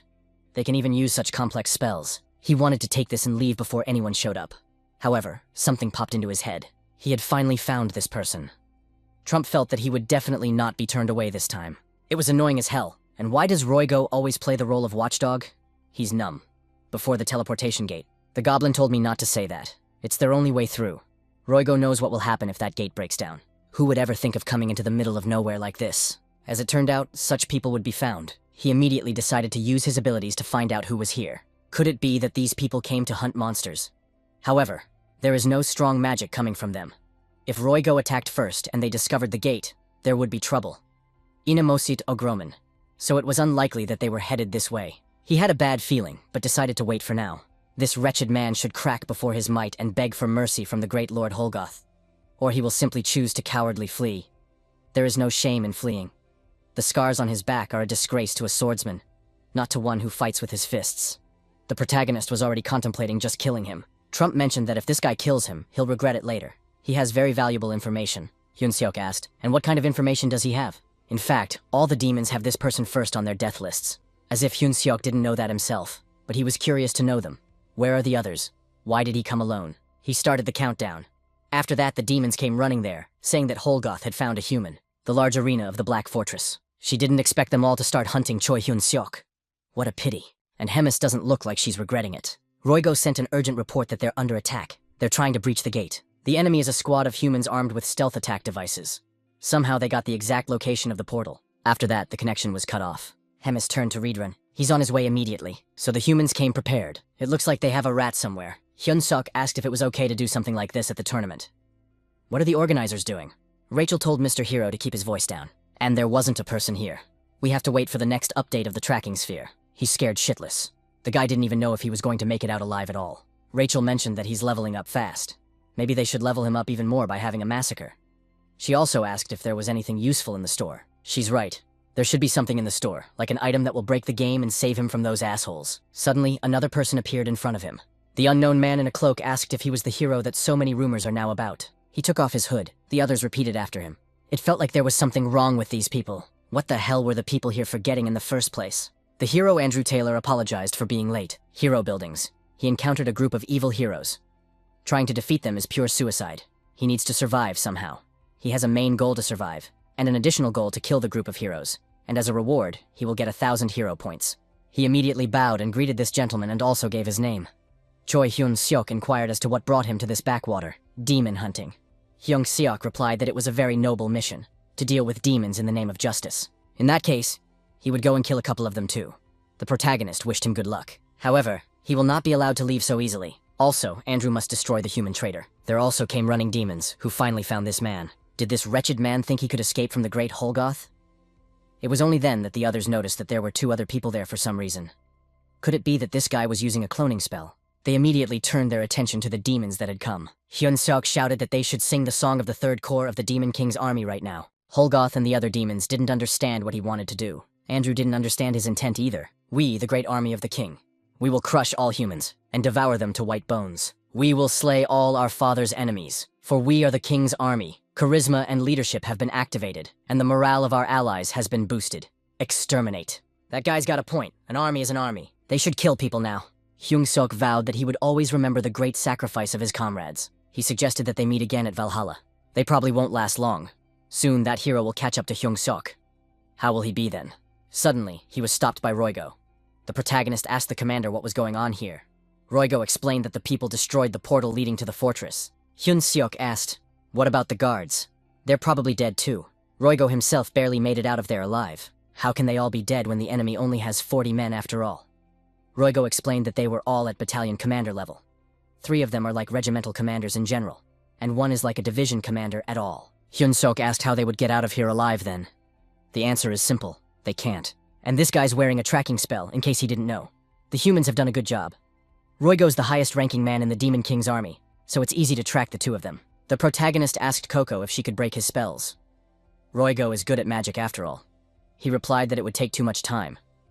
They don't have that much time. The sphere stated that there was a high-level demonic creature nearby. They had better check the location. As soon as he learned of the monster's existence, he reported to the commander that he had an idea. They destroyed the demons, and the hero traitor escaped.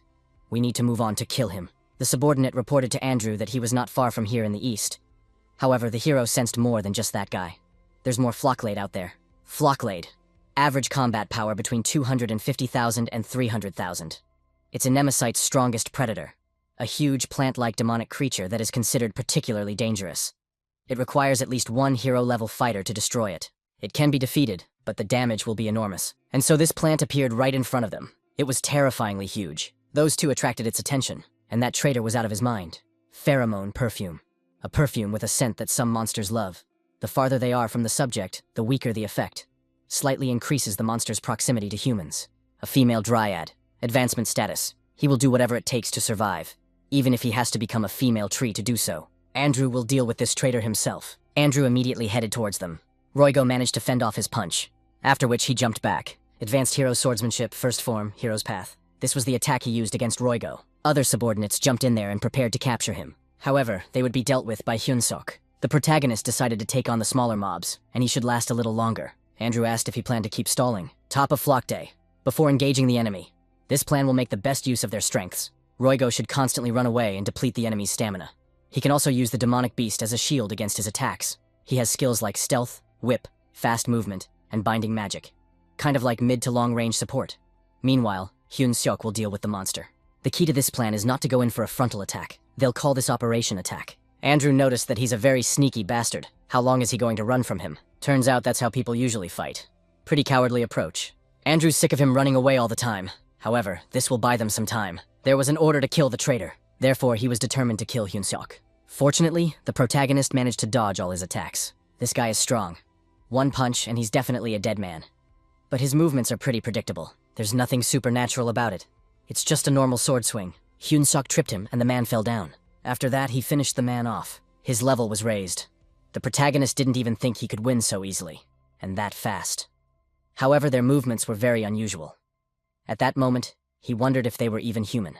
Hyun-seok had used the boosting technique for too long. Because of this, some changes began to happen to his body. The dark mana skill increased from level C to B. Temporal synchronization of the body with dark mana. Transformation initiated. Roygo is already at his limit. The demonic beast is about to break out. Andrew replies that this demon is only good at escaping, but there is nowhere to run to now. Heroes get stronger with each demonic creature or demon killed. Specifically, Andrew is already at level 983. Leave it to him to kill this monster that Roygo was now using as a shield. He would immediately reach level 1000. Their battle was still going on, but of course, Roygo also had his own plan. If he just pumps up his skills, he'll be able to deal with this little bastard. Except he was running away from this hero for a reason. Binding Puds, Multiform, all those poodles headed straight for Andrew. And now the protagonist would explain Plan B. It's called Stealing the Final Blow. Roygo wondered if this was some kind of code name among the heroes. Hyun-seok will deal with the 6 before the demonic beast is killed. And Roygo must continue to distract the hero. When the time comes, he must help Hyun-seok defeat the monster. It seems like they don't even have any other options. However, there are 2 flaws in his plan. Roygo doubted that this guy wouldn't be able to do everything in time. Secondly, he doubted that Hyun-seok would definitely be able to overpower the hero after he leveled up. To be honest, there was less than a 1% chance that everything would go as it should. But if they give up now, they won't even have those crumbs. If it's a choice between 0 and 1, he'll bet everything on the latter. Andrew asked, and what this cheap tie-up trick would get him. He'll see that later. They have their own heroes too, after all. One who knows how to raise his level. Andrew couldn't figure out what was wrong with this guy, why he became a demon. His level was raised because of the last hit. Roygo replied that this guy came just in time. Hyun-seok thanked the commander for his work. Now it's time to deal with this hero. Andrew asked if this man really thinks he can defeat him just because he killed a monster. Advanced Hero Swordsmanship, 3rd Form, Dragon Slayer. The protagonist was able to block this conclusion. Andrew realized that this kid is a melee fighter, so you can't let him get close. However, he managed to break through, and was already heading straight for the red-haired man. He already wanted to use Advanced Hero Swordsmanship, 7th Form. However, Andrew didn't even have time to use it before he was immediately struck by the protagonist. It was a powerful punch that threw him back down right against the wall. Andrew didn't understand at all who this guy even was. Is it really a real demon? After all, his appearance was really reminiscent and demonic. Hyun-seok admitted that all the opponents he had fought so far were stronger than himself. Therefore, even a battle like this wasn't new to him. He grabbed that man's face and sealed him right into the ground. Thanks to that, he realized something. Andrew asked him to stop. It was a level-headed cognition. Andrew couldn't believe what she was about to do. This guy lady is a hero, and they are on the same side. But it was too late. A level is just a number. There were many pop-ups about leveling up. There was also a hidden characteristic unlocked. The spirit of battle was unlocked. Increased resistance to mental debuffs. Increased concentration during battle. He really felt like he was dying right now. He was approached by Roygo, who asked if this guy was even alive. Hyun-seok replied that he was dead. After that, the demon told him to drink it. He poured the contents right on his face. Hyun-seok asked what kind of disgusting potion it was. Roygo replied that Hyun-seok's fairy brought it. Rachel explained that it was a high-quality healing potion. Therefore, he should drink all of them. It heals wounds and slowly restores mana. The cost is 500 hero points. Hyun-seok asked where she was able to get it. As it turns out, Rachel found it from the dead heroes. They lost it all after they died. This world is a strange place after all. Rachel asked what he was talking about. The guy meant that heroes should be on the side of good, fighting evil and saving the world. But here, even if you kill another hero, there isn't even any punishment. You can even be rewarded for such actions. Hyun Seok acted like a true villain, but there was no retribution. Roygo replied that this is exactly from his point of view. In his eyes, this guy is a good hero. Hyun Seok saved his life. He better not cling to human morality so much. There are two sides to everything, right and wrong. It doesn't mean anything. Hyun Seok asked if the commander was comforting him now. He kicked the guy and told him to just rest, silently rest. Hyun Seok yelled that the commander was hurting him. His poor bones are already broken as it is. Roygo managed to send for help before they lost contact, so they were on their way. One demon rushed there at once. It was Reborn, who had created a simple portal. Roygo pushed him right into the portal. Thanks to that portal, he had gotten into the third corps of the Demon King's army. Black Fortress. The guy was just saying that he was back, and suddenly he noticed the devastation. Hyun Seok didn't understand at all why their house was on fire. Their attention was immediately drawn to something. It was a huge Hemis, Park Hyun asked. Isn't that enough to calm down? Hemis herself knows she's not a traitor, right? It doesn't matter if that person is a traitor or not. It's just a little off right now, so it's better to get rid of the possible threats that have been lurking in the ranks of the army. She's so crazy. Hyuna said she wasn't a traitor. Suddenly, someone interfered in their battle. It was so fast and powerful that it immediately attracted attention. It was none other than the commander of the 5th Corps of the Demon King's army, the head of the Cowden tribe. Ozgies relayed a message from the Demon King that ordered Hemis to stop immediately. She was even surprised that the rumors had caught up with the Demon King so quickly. Ozges wouldn't have had time to send it even if the information came right after the attack on the 3rd Corps. That was why she had a question. How did the Demon King know about everything so quickly? It turns out that this wench was just a decoy and they had a single traitor in their midst. Ozgies thought it was no use guessing and overreacting. Apparently, she did go overboard. And even once long ago, she had saved Rothak from the humans. But as punishment, she had been imprisoned in the fortress she had spent 100 years in. Now that's overkill. Saving Rothak. Hemis wondered if that was what he meant. Reedrun stepped in as well and asked the lady to stop all of this. Ozges immediately turned as soon as she heard Reedrun's voice. This time she was done. Ozges should be grateful to his nephew. Hyun Seok also didn't realize that this was even just now. Even the Demon King's army was a complete mess. Evelson heard that he is now the battalion commander. Does he really want to stay in the Demon King's army? The protagonist isn't sure about that, but they are definitely Gatren's worst enemies now. In addition, it is now somehow hard for him to get along with people. He's got horns growing out of his head, and he's using dark mana. He wanted to talk about those heroes. There was definitely something wrong with all of them except the main one. Hyun Seok felt like they were under hypnosis. Even when he killed them, not a single muscle on their faces trembled. The protagonist wondered if there might be anything known about this. Evelson hadn't been there in a long time, so she didn't know how things were going there now. However, the Holy Empire does have a lot of strong heroes. Most of the demon wars were led by heroes of the sacred rank. However, the reason for such a huge number of heroes, and for what reason they become strong so quickly, and are kept in the strictest of secrets. Rumor has it that there are brutal methods involved. And the Drasen Empire, for example, rejects their favorite heroes altogether. Reedrun apologized for interrupting their conversation. Hyun Seok and the Saint wanted to see Mrs. Hemis's office. The two of them would be traveling today. A special magical spatial interference field needs to be established. Of course, the protagonist didn't know what it even was. He just needs to visualize a barrier that blocks unregistered movements. He doesn't want an assassin to sneak into his bedroom. However, only the 2nd Corps can install such fields, so the two of them have a work trip ahead of them. As Hemis's envoy, and her envoy's personal physician, they will consider it their payment for her protecting the two of them from bloodthirsty humans. In addition, she would send a guide with them. Roygo didn't understand why he had to do this again. Hemis wrote a letter for her competent Roygo. He should take care of Hyun Seok and the Saint. If something happens to them in the 2nd Corps, Roygo should know what happens to him. Rotach is absent today as well. Ozgies noticed that he never showed up for the extraordinary meeting. Tori Tugs, the 1st Corps commander, replied that it wasn't a mandatory meeting, so just didn't care. Such disrespect is annoying, though. Park Hyung asked what would change if even he came.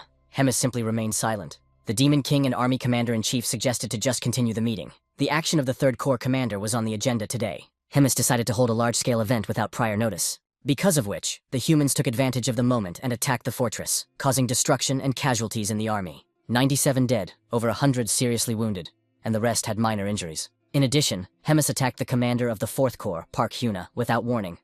By doing so, the rule that battles between commanders and must be pre-arranged was violated. Accordingly, the issue of disciplinary action against Hemis will be brought up for discussion today. Those who have something to say can speak openly. Hemis had something to say. Someone was leaking information to people, which led to the attack. She attacked the 4th Corps commander because she mistook her for a traitor. That's why she thinks it's better to look for a rat instead of doing what she's doing now. Tehrad asked if she was challenging him. Still, she was saying that catching the traitor was prioritized over such a petty thing. How dare she even say such a thing? The Demon King's castle. The corridor in front of the conference room. Both of them had succumbed to their emotions so much that they had to interrupt. Hyuna wondered if there was even a chance that Hemis and the Demon King would come to an agreement. Tori Tugs replied that there probably wasn't. The worst thing is when close allies come up against each other. It is likely that this will happen often in the future, which meant one had to figure out whose side they would take when the time came. The Demon King, or the commander of the Third Corps. Second Corps, Magic Tower. Hyun Seok asked if this was the famous Magic Tower. The guards stood in front of the guys and asked for their name. Roigo from the Third Corps headquarters, as well as 2 people. Since these guests were from the Third Corps, the commander had been waiting for them for a long time. Second Corps. Rodich's office. The person that is using dark mana and his body is also becoming demonic. Hemis asked to check the condition of the person who would be coming soon. There is no need to kill. However, a person is just a person. It doesn't matter how many of them try to imitate a demon. They would still be human after all. The 3 of them walked in and greeted the Second Corps commander. He immediately jumped down from his seat and approached the human. You can't see something like that, but he could feel everything perfectly. Rotaha replied that it would hurt, but he would have to be patient. It really did hurt like hell. Evelson immediately went over to the main character and asked if he was okay. That was pretty impressive. Great evolution. But at this rate, he's going to die in 3 months. This man's body is rapidly becoming demonic. He's been very lucky so far. The changes haven't affected vital functions. But soon the dark energy will affect his organs. The kidneys and liver will be the first to be affected. And when it came to his lungs and heart, he would die from not being able to breathe. Hyun Seok hoped it was all a lie. He's perfectly fine after all. Rodich will have to prove his words. It's a demonic oath, but it doesn't allow for lies. Rota claims that the man Choi Hyun Seok will die in 3 months. Therefore, Rotach will treat this man. Choi Hyun Seok will begin to actively participate in Rota's experiments. Rota will not let Choi Hyun Seok die. The person will not mind any physical changes during the treatment. Choi Hyun Seok will not object to any mental or other abnormalities occurring during the treatment. It's a complete abandonment of the body, isn't it? What kind of agreement is that anyway? She'll take care of Mr. Hyun Seok, so he better not sign it. The insolent girl knows that divine and dark magic reject each other anyway. Up until now, nothing has happened because Hyun Seok has remained human for the most part. But if nothing changes, the holy power will soon become useless. Thus, they only have 3 months left. Therefore, a person has to make a choice. The second building is the men's dormitory. Rachel didn't understand at all how this happened to Mr. Hero. It turns out that he is terminally ill, and the only doctor who is able to help is a mad scientist that offers to sign a body waiver. At least he's given time to think about it. Hyunsuk asks if there's any way to get treatment without all the experimentation. Roigo suggested contacting Mrs. Hemis. It's unofficial, but there is a certain hierarchy among corps commanders. It is said that Madame Hemis is the second most important after the king. And if Madame herself interferes, even the second corps commander will be forced to retreat. Choi Hyung-seok and the captain of the third corps are here. Rodach ordered to let them in. Hyun-seok greeted him again. Rotach asked what it was in his hand. It was a crystal ball of communication. Roigo would connect them. Rotach immediately realized what they were going to do. There was indeed a Hemis on the other side. She inquired how Rotach was doing. He really hadn't seen Mrs. Hemis in a long time. The last time was at a meeting. Rotach asked what made the lady contact him. Nothing much. She just had only a small request. So he must write everything down, word for word, on the oath scrolls. First, Rotach would thoroughly and selflessly treat Choi Hyun-seok. Second, Rota will not harm Choi Hyun-seok in any way. Thirdly, Rota cannot change Choi Hyun-seok's body without his express consent. And lastly, Rotach will not allow Choi Hyun-seok to die before his contract ends. Rota asks this for another reason. Why would a corps commander treat some person like a high-ranking demon? She recalled an incident that happened 350 years ago. Perhaps she should, reminded herself who had picked up and raised Rothak when he had been abandoned by his own clan. Who had helped get him into office when the second corps commander had been chosen 200 years ago? Who personally saved him when he nearly died at the hands of humans 100 years ago? And who was imprisoned in the Black Fortress by the enraged Demon King afterward because of his help? If he realized that, he better shut up and sign. How dare they treat Rothak like that? He wouldn't let this go so easily for the sake of the pathetic man, or for the sake of Miss Hemis. Rothak ordered the crystal ball of communications to be brought in now. The next day. They have a lot to discuss, so he decided to get straight to the point. Hyunsuk wondered if he wouldn't arise about the terms of the oath. Rotach asked if he knew why the dark mana was changing his body. The use of such magic for humans is nonsense. That answer was incorrect. However, humans really aren't capable of dealing with demon mana. An ordinary person would have immediately exploded, worth a Sella getting inside. However, due to some circumstances and fate, the dark mana seems to have taken root and become a part of this person. That's why his body is changing. It changes Hyun-seok's entire existence into something more suitable, so that the demonic energy can continue to stay inside. The protagonist asks if there's no way to ascertain these changes. The transformation itself isn't, but there is a possibility that it can change the direction in which these changes will take place. So Rotash is planning to transplant a demon or magical beast body part to him. Hyun-seok asks what if he doesn't want to. In that case, he will live as long as his body can handle the dark mana. And then he will die. There's no need to worry. They'll keep his internal organs and appearance intact. They'll transplant something that won't be too noticeable. A hidden training arena. Now he must demonstrate how he uses his nobility. He generates an incredible amount of energy using clashes of dark and human magic. On top of that, he has enough physical strength and spirit to withstand something like this. Truly a talent granted by the heavens. Now he must use the promotion. The biggest change is the horns. Rodich doesn't even know if it's a conscious decision or not, but this guy is clearly lucky. It's an effective change that protects the internal organs. He really wanted to study it all and replicate it. If it wasn't for Mrs. Hemis, I would have dismembered him on the spot. If this ability is used en masse in the form of a chimera, no one will dare to look down on him anymore. However, the contract binds him. Hyun-seok asked what should be done next. He suggested to call it a day. He had already gotten all the information he needed. From tomorrow, step by step, he will start fixing this person's body and abilities, so now he can rest. After that, various kinds of treatments were taking place. Roygo and Evelson were observing this result. Rachel was also present there. He was indeed already dying. His skill had improved. This was all nonsense. His body and energy had become more stable. They would be done for the day. He barely tried to make it to his room. Rodach opened the communication crystal. Rotach asked if she could speak. There was a man there that asked what the matter was. He wanted to know the answer to the offer made earlier. As it turned out, he was talking to Hyuna. Rotach wanted to team up with her to crush the third core. She still doesn't understand. Hyuna is constantly at odds with her, but didn't Hemis raise him? They didn't seem to have it bad there. Things have changed. Mrs. Hemis and himself went their separate ways a long time ago. He claimed that chimera research would definitely become a powerful technique. Hemis asked how much longer he would rely on these cheap tricks. It didn't matter how powerful his chimeras were. It's all meaningless when their master is weak. And Rothak is indeed weak. He needs an answer, whether she's in or out. Even if their paths have diverged, it's possible to just keep ignoring each other like they did before. Yet he insists on hitting Hemis. That's the way it was. But now Mrs. Hemis has a very interesting specimen in her hands.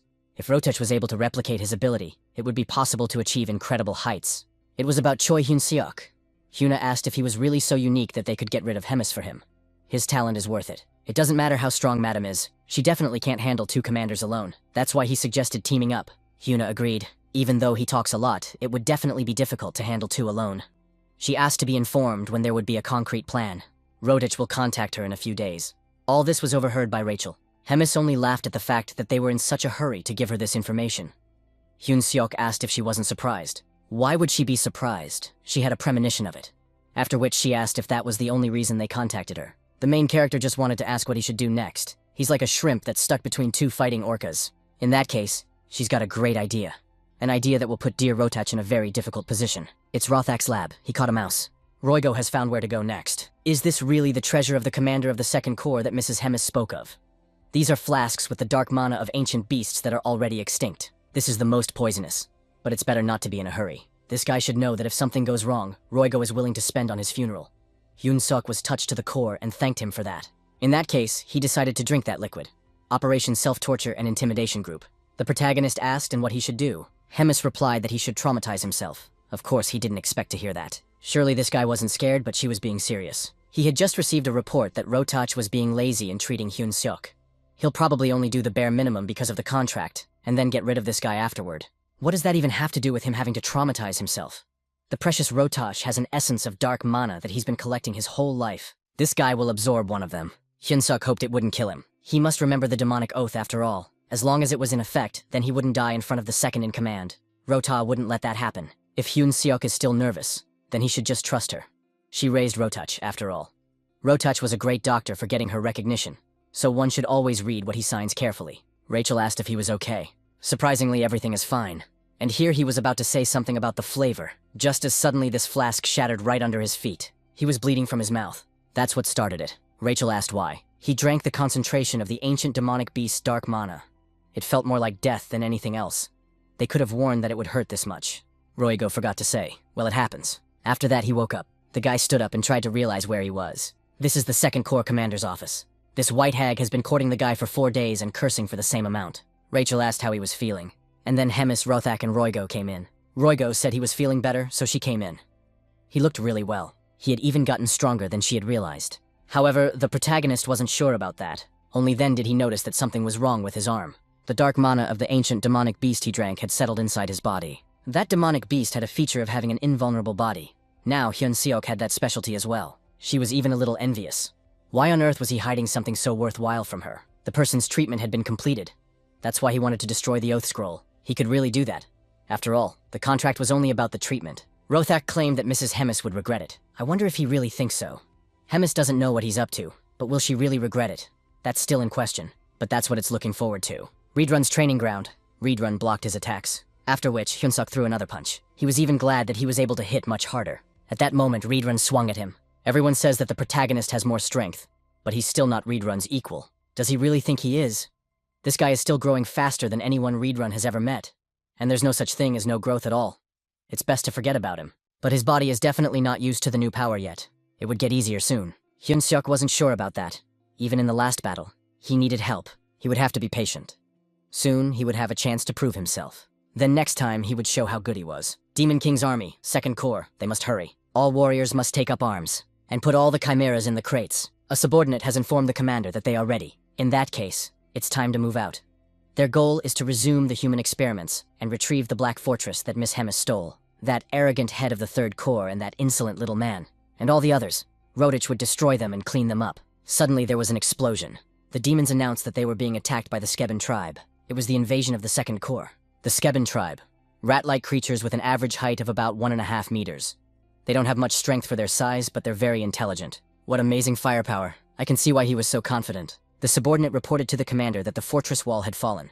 Just as the commander of the 4th Corps had predicted.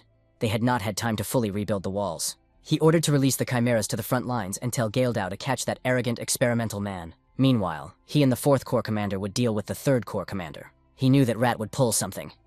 Reedrun tried to calm this guy down because he needed to hold back now more than ever. Hyun-seok asked what he was going to do and what he was going to do. He's going to regroup the troops. And the protagonist has to deal with the division commander Gaeldao. That's Rotahe's subordinate. Usually Reedrun fought him, but he has faith in Hyun-seok. In that case, he will fulfill everything. There's also something else he has to do. Reedrun ordered to take the saint along with him. Walking around and radiating holy power, she will become prey for the demons. Now he has to find some Gaeldao, but now he doesn't need to look for one. The division commander himself came to him. His combat strength is 162,730. Gaeldao is even stronger than the guy thought. It's on the level of Andrew's hero, if not more. Hyun-seok wondered if he could win. He ordered the woofers to take action. The protagonist told Mrs. Evilson to step aside. He was already rejoicing that he was able to catch this man, whom he would finish off with one punch. Did it really work? He shouldn't have said that. Helpless paws and useless teeth. He's not even ticklish. Promotion to level 3. Falling flowers. He immediately headed straight for his opponent. The 2nd Corps has the best technology in the entire continent as well. He can't lose to such a pathetic person. Gildo called everyone to his side. Evelson shouted that there are chimeras heading this way. The saint will try to stop them with her sacred power. It was a bright flash of light. It won't last long. She's just releasing sacred power. However, even so, she helped him a lot. He didn't understand at all where a person got such strength from. And that wasn't even all the power. After all, their corps commander is a pretty excellent surgeon. The protagonist wondered if it was definitely the division commander. He doesn't seem to have much strength. Or is it just that he has become so powerful? Did he just not notice because there are always only strong opponents around? Evelson asked if he was okay. Hyun-seok replied that he was fine. Just when he wanted to ask if Mrs. Evelson was okay, he suddenly felt something. It was the radiated power of Hemis. Rotach hoped that the commander of the 3rd Anniversary Corps. How terrified she was. He even brought the 4th commander to deal with her. That's the act of a coward. She can call it whatever she wants. But right now, Rotach is going to outmaneuver her and overthrow her. Rothak asked if Park Hyung was ready. He offered to overthrow the commander of the 3rd Corps together. She only smiled, something she was suddenly hungry for. Rotach asked what she was even carrying. The girl replied that the two of them could have fun there, and she would go home to eat ramen. She remembered those very words when she had to think about which side to take, because this was going to happen quite often. Now the Devourer owed her. Hyuna hoped there would be no hard feelings between them now. Oh no, what a pity. Rotach's strongest ally turned his back to him. He had already realized immediately that they were in cahoots, and it was the right thing to do. Park Hyuna switched sides as soon as she heard his plan. So Hemis knows what he's up to. Did Rotach still want to continue? Indeed, he didn't care about his disadvantage. He'll show that a lot has changed in the last 100 years. Commander Park Hyung appeared near the protagonist and the saint. The girl decided to drop by them to see if they were caught in the act, and then she noticed that he had only gotten stronger. It looked like she had nothing to worry about. Hyun-seok suggested that they were having a fight upstairs, right? Hyuna replied that his commanding officer had told her to just stand back, so she decided to just watch from here. The protagonist asked who she would bet on. Rothak is unexpectedly well prepared. However, he is still not Hemis's equal. Rotach asked what she was even doing. She needs to fight against him. After all, he is the commander of the Second Corps and the head of the Skeben tribe. Rotach is serious about this battle. And what should she do with this information? She's the only one who can win. Even Park Hyung's ally that he trusted has abandoned him. And the weapon that he's been sharpening for a day of years is completely useless. Does he really still want to continue? Hemis is right about that. But Rotach would not back down today. It was a tremendous destructive power that was aimed at Hemis's shield. Rotach suspected that even she wouldn't be able to withstand something like that. It really was a close call. She just decided to take it to another dimension. Rotach had indeed changed a lot, and was no longer the same person she knew before. He had grown a lot, and now it seemed to be her turn. He knew what that skill was. Thanks to this skill, he had lost a leg and 2 arms. He turned to Hemis-sama. She was already under the impression that he was going to beg for mercy. Rothak only wanted to ask. In her eyes, he's still the same weakling he was before. Useless and pathetic. He used to want to become as strong as Mistress Hemis. He wanted to become the kind of demon that no one could defeat. That's why he asked for Mistress to watch him. Rodich claimed that researching chimeras would definitely become a powerful technique. And how long is he still going to rely on pathetic tricks? It didn't matter how powerful his chimeras were. It's useless as long as the one controlling them is weak. He's still the same weakling she has to watch out for. Time is merciless. At first, it seems that some bonds can last forever. But time comes, and people fail to live up to expectations because of their questionable choices. Still, Rotach, the Second Corps commander, had brightened a few moments for her. She locked eyes with him, and he was even smiling. He seemed to be overjoyed that he had heard the very words he had wanted to hear throughout his life. Hemis thanked him. Rest in peace. Hemis informed a little later that they were moving. The place was already a wreck, and now to fix it even more. Reedrun and Hyungsuk had to agree to that. Reedrun inquired about where they would be going. She replied that they would be going to Gadrik Fortress in the 8th Division. Reedrun wanted to say something about the 8th Division, but she had already made up her mind. Therefore, he should go and write a letter. Have the commander of the 8th Division vacate his room. Reedrun doesn't understand why, of all the possible places, this is the one. What is Mrs. Hemis even thinking about? Hyun-sok asks what's wrong with this place. Gadrik Fortress is the closest line of defense to the human outpost. That makes it a dangerous place. Yet the commander there is quite capable since the fortress is still standing. It is indeed possible. Reedrun asked if he knew where the fortress of Hemmern was. Of course he doesn't know it. Reedrun mentioned that that's where they first met after all. As this guy already knows, they lost the fortress and had to retreat quite far. Grath was the commander of the 8th Division at the time, so they managed to escape the wrath of Lady Hemis. In the midst of all this chaos, he continued to defend Fortress Gadrik as his home. So he's more likely to defend his home than another. It's pretty hard to tell. It's unclear if he was defending it, or just using another ruse. Fortress Gadrik, what an arrogant bastard that bastard is. It was about Reedrun, commander of the 8th Division of the Demon King's army, Grath. He wants Grath to give his fortress to the commander of the 3rd Corps. What's that old witch Hemis up to? Either way, he has no choice, and he'd like to take a little more for himself. Grath, the commander of the 8th Division of the 3rd Corps of the Demon King's army, gave his name. This was the first time since the battalion commander selection tournament. What was it this time? Grath wanted to make an offer. The Holy Throne. First Sir Gifen, and now Andrew had failed as well. Orvan had faith in him. Could it be Choi Hyung-seok's work again? It really is. He's showing unprecedented growth. That's pretty bad. It's really bad. The Cardinal asked His Holiness about dealing with Choi Hyung-seok later. In the meantime, resolve the conflict with the Drasen Empire. The boy's stature may be unprecedented, but it's just one person. If Choi Hyun-seok were an ordinary person, Orvan wouldn't even talk about him. But this man is a hero. The Cardinal is only talking about him so lightheartedly because he knows almost nothing about heroes. It was too frivolous of him. It needs to be ripped out by the root before it has time to grow and consume everything around it. Orvan asked if there was any news from the spy. It's just been delivered. He offers to help deal with the Red Nightmare, the Devourer, and Choi Hyun-seok all at once. Orvan inquired, and how exactly? The 3rd Corps is going to move into Gadrik Fortress, and that's where their new base will be. The plan is probably related to that. Those are definitely interesting suggestions. However, why didn't the Cardinal tell this important information from the beginning? In return for cooperation, Grath demands 10,000 casualties, the return of several fortresses, and a non-aggression pact for 5 years. He didn't report the painting right away, because these conditions seemed excessive to him. Orvan inquired as to the reason for his decision. He had heard that due to internal conflicts in the Demon King's army, the position of commander of the 2nd Corps had become vacant. It was likely that Grath was aiming for that post and wanted to take advantage of the differences between Hemis and the Demon King. 10,000 casualties and recaptured territory is quite an achievement. The fortress was understandable, but the number of innocent souls was too much.